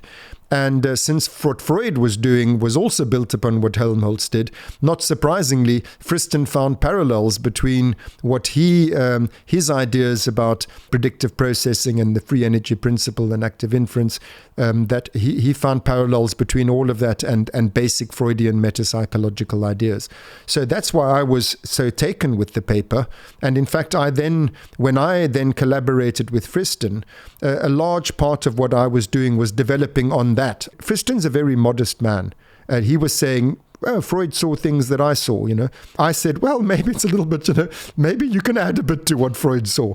And so the work that I did with him was more an updating of metapsychology on the basis of what Friston saw that Freud did not see. In other words, what Friston saw that Helmholtz did not see. And I also thought that the combining of insights from metapsychology with the free energy principle gave us new insights of value to cognitive neuroscience itself, and principally to the understanding of the notorious hard problem of consciousness. And so my collaboration with Friston was also in that direction, in us trying to see what progress can be made with the hard problem if we apply the free energy principle to it. And out of your work with Carl Friston, then came the new project for scientific psychology, your 2020 review, in which you attempt to update on Freud's 1895 paper using the data we now have from neuroscience 125 years after Freud had written his project and had then abandoned neuroscience. Your version of the project wanted to finally do justice to a piece of research you call the Rosetta Stone of neuropsychoanalysis and a foundational text of Freud's metapsychology. But what James Strachey described as a torso disowned by its creator. And this is a very comprehensive review following the structure of Freud's original paper that starts out with you in the 1980s, trying to understand his project through Alexander Luria's famous textbook, and concluding it was an impossible task since simply too much was unknown. The new project for scientific psychology was widely discussed in the issue of neuropsychoanalysis in which it appeared in, with comments by Friston himself, by Daniel Dennett, by Otto Kernberg, and replies on their comments. Now, as you said in the paper, the full version of the project was published in book form in The Hidden Spring 1 year later, a book which was your first to be translated into Romanian, if I'm not mistaken. That's correct. I wanted to back for a minute to something Freud said in 1915, which is that anyone attempting to localize conscious mental activity in the cortex and unconscious mental activity in subcortical areas of the brain was doomed to fail. One of the recurring ideas in your book was that Freud was of the opinion that consciousness was cortical. Were there times when he maybe doubted this idea, such as in 1915? This is a complicated story. First of all, because in Freud's early metapsychological writings, the foundational document, as we've discussed earlier, was the interpretation of dreams. There, he conceptualized consciousness somewhat differently from how he did later. And now there's a long story here, and I'm not going to go into all of the details. I just want to say that the same applies even in the project. Freud thought of consciousness as the function of a system of neurons that he called the omega neurons. In his first draft of the project in 1895, he located those omega neurons in an entirely different place. In fact, the opposite end of the system from where he did in his 1896 revision of the project. So he was never really sure how shallow or deep to locate the system. And I'm just illustrating the point there without going into all the details, that he was changing his mind. Eventually, a paper called A Metapsychological Supplement to the Theory of Dreams. Now, I forget the exact date of this, but it's around about 1920. That then he finally says, no, the system consciousness and the system of perception are one and the same system. And then he calls it the system perceptual consciousness from then onwards. In that paper, and in all subsequent papers, Freud refers to consciousness as a cortical function. In fact, he goes further. He says in some of the places, some of these quotations, remember I told you there are many more quotations than you have on the screen here. In some of them, not on the screen, Freud says there is no point of contact between anatomy and psychology. These are two entirely different ways of thinking about the mind, etc., except one place where there is a point of contact. So, and he says that is the fact that consciousness is cortical. So once Freud became clear that consciousness, unlike in his earlier works where it was, and he vacillated. I mean, in his earlier works, he also sometimes said consciousness is simply the same thing as perception. In other places, he sees it in a much more dynamic way. For example, in the quotation that you have on the screen here, one way of reading that is to say, well, yeah, the consciousness might be cortical, but there might also be cortical functions which are unconscious. It might be a dynamic state of the cortex. Sometimes it's conscious, sometimes it's not, which, by the way, is true. That there are cortical processes which certainly don't enter consciousness. So, that's one way of reading this, and that's why I'm mentioning all of these doubts and uncertainties in Freud's own mind. But eventually he comes to this equating of consciousness with the perceptual systems, and the conscious perceptual systems are the cortical perceptual systems. And from then onwards, he repeatedly, and not only, he says it very clearly, like for example in the Ego and the Id in 1923, he says that we must think of consciousness as projected on the cortex of the brain like the cortical homunculus of the anatomists. He actually says that. In many places from the 20s onwards, he speaks of consciousness as being an entirely cortical function. In his earlier works, there are many places where he says the same thing, but there are many places where he has a more dynamic idea. And in fact, interestingly, in that earlier work, he also prioritizes affective consciousness over perceptual consciousness, which I think is a much more accurate view, but he retreated from that in his later work. This is actually one of the central themes of both your new project for scientific psychology and The Hidden Spring. The idea that consciousness is not inherently cortical, but rather is fundamentally dependent on brainstem structures, and that affective consciousness is the key to the hard problem of consciousness. And I think Chapter 7 of the book that describes your encounter with Carl Friston, in which you recount that understanding the implication of his ideas was suddenly electrifying, as you thought his work could mathematically describe the basic laws governing intentionality. Your enthusiasm in this chapter mirrors well the enthusiasm researchers and clinicians felt in the 1990s as they learned about fMRI. Just like you, I remember thinking what a monumental breakthrough this was going to be, but if we fast forward 3 decades later,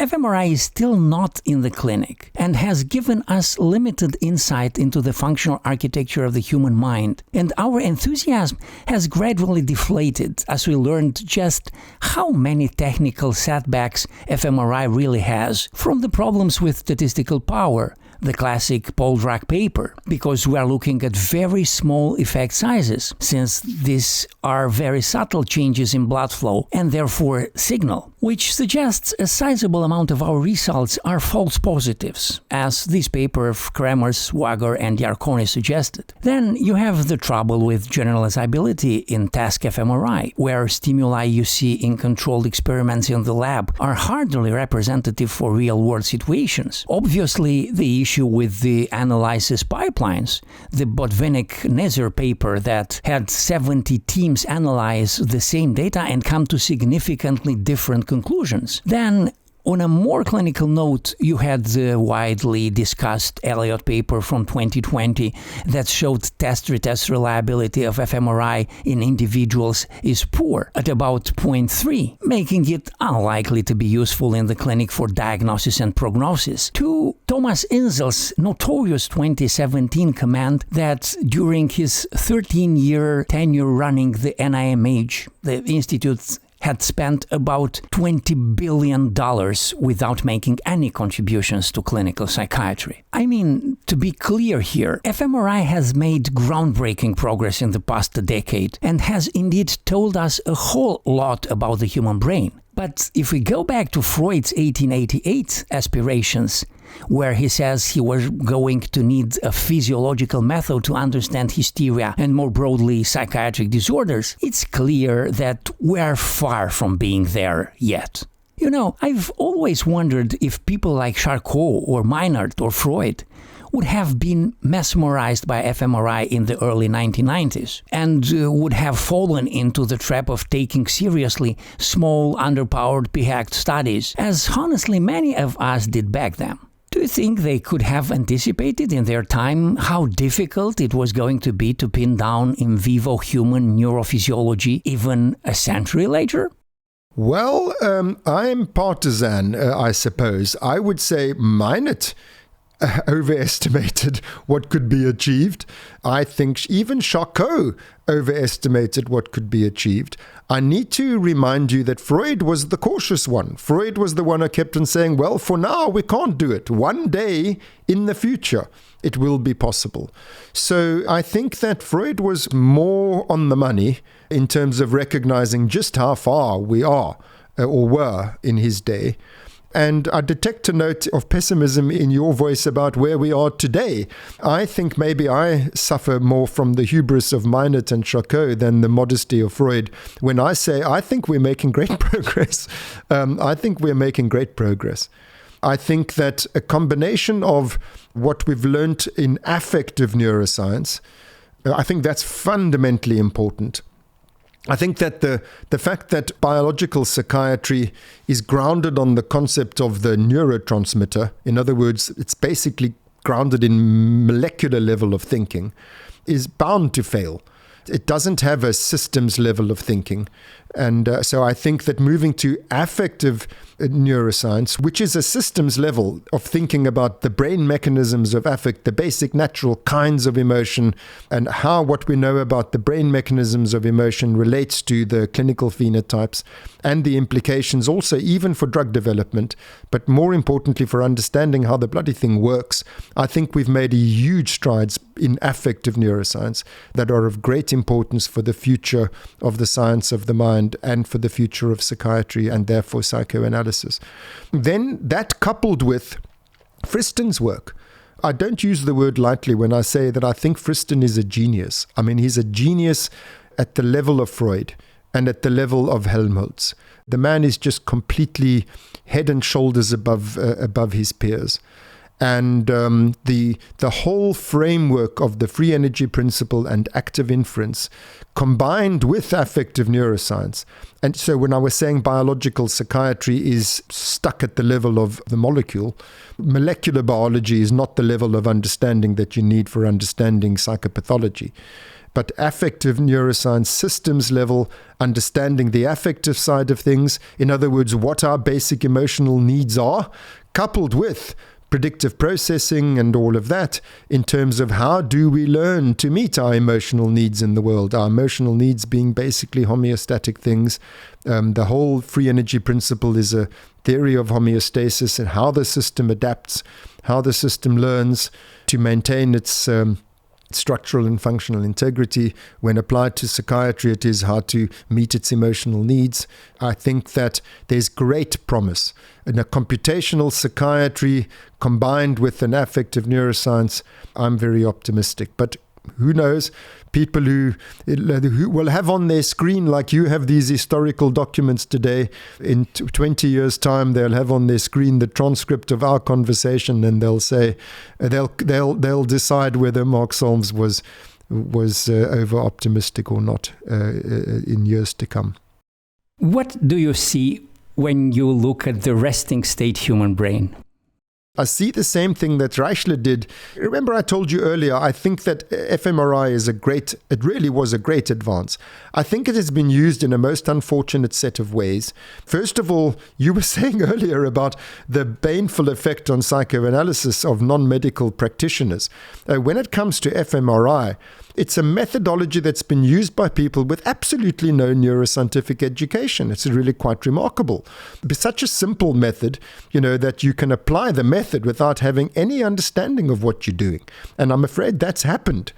So there's a lot of people with backgrounds in the social sciences who don't understand everything we've learned in 200 years of neuroscience about, for example, the problem of localizationism and the importance of thinking dynamically and, of the difference between an observation and its meaning. So, leaving aside all of the statistical artifacts and whatnot, I think that the thing about the resting state, for me, the most important thing that I think about is, yes, and, the whole problem with the subtraction technique and that we end up looking at these little blobs and thinking that is the function. And of course, that's just completely mistaken. I've taken your question like a Rorschach test. You show me the thing and I say the first thing that comes into my head, but maybe you had something else in mind.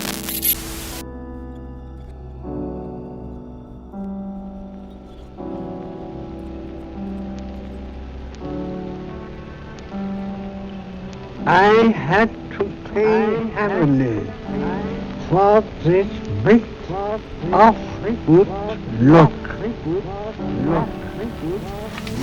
When I left the hall, Miner stuffed this into my hands without comment. So he had his answer ready? Hardly an answer. An old article on the fraudulence and immorality of hypnosis. He actually claims it liberates the sexual impulses in the subcortex. I dare say he imagines he can see the thing springing to attention under the microscope.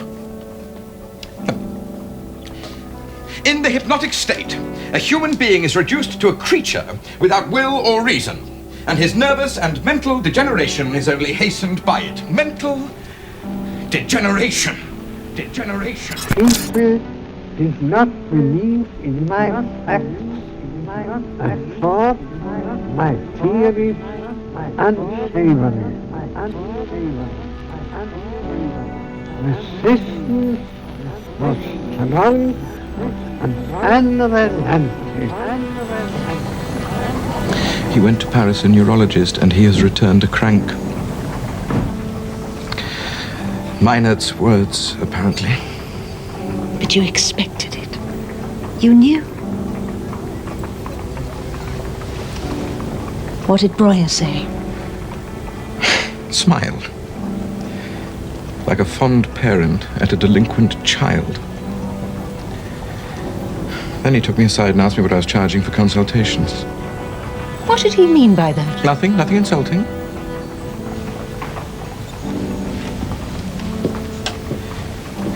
Merely to remind me that a doctor in his first year of general practice, a doctor of controversial reputation, would do well to set modest fees.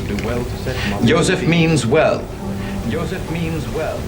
In the end, I succeeded in acquiring Putin and building up an international psychoanalytic association.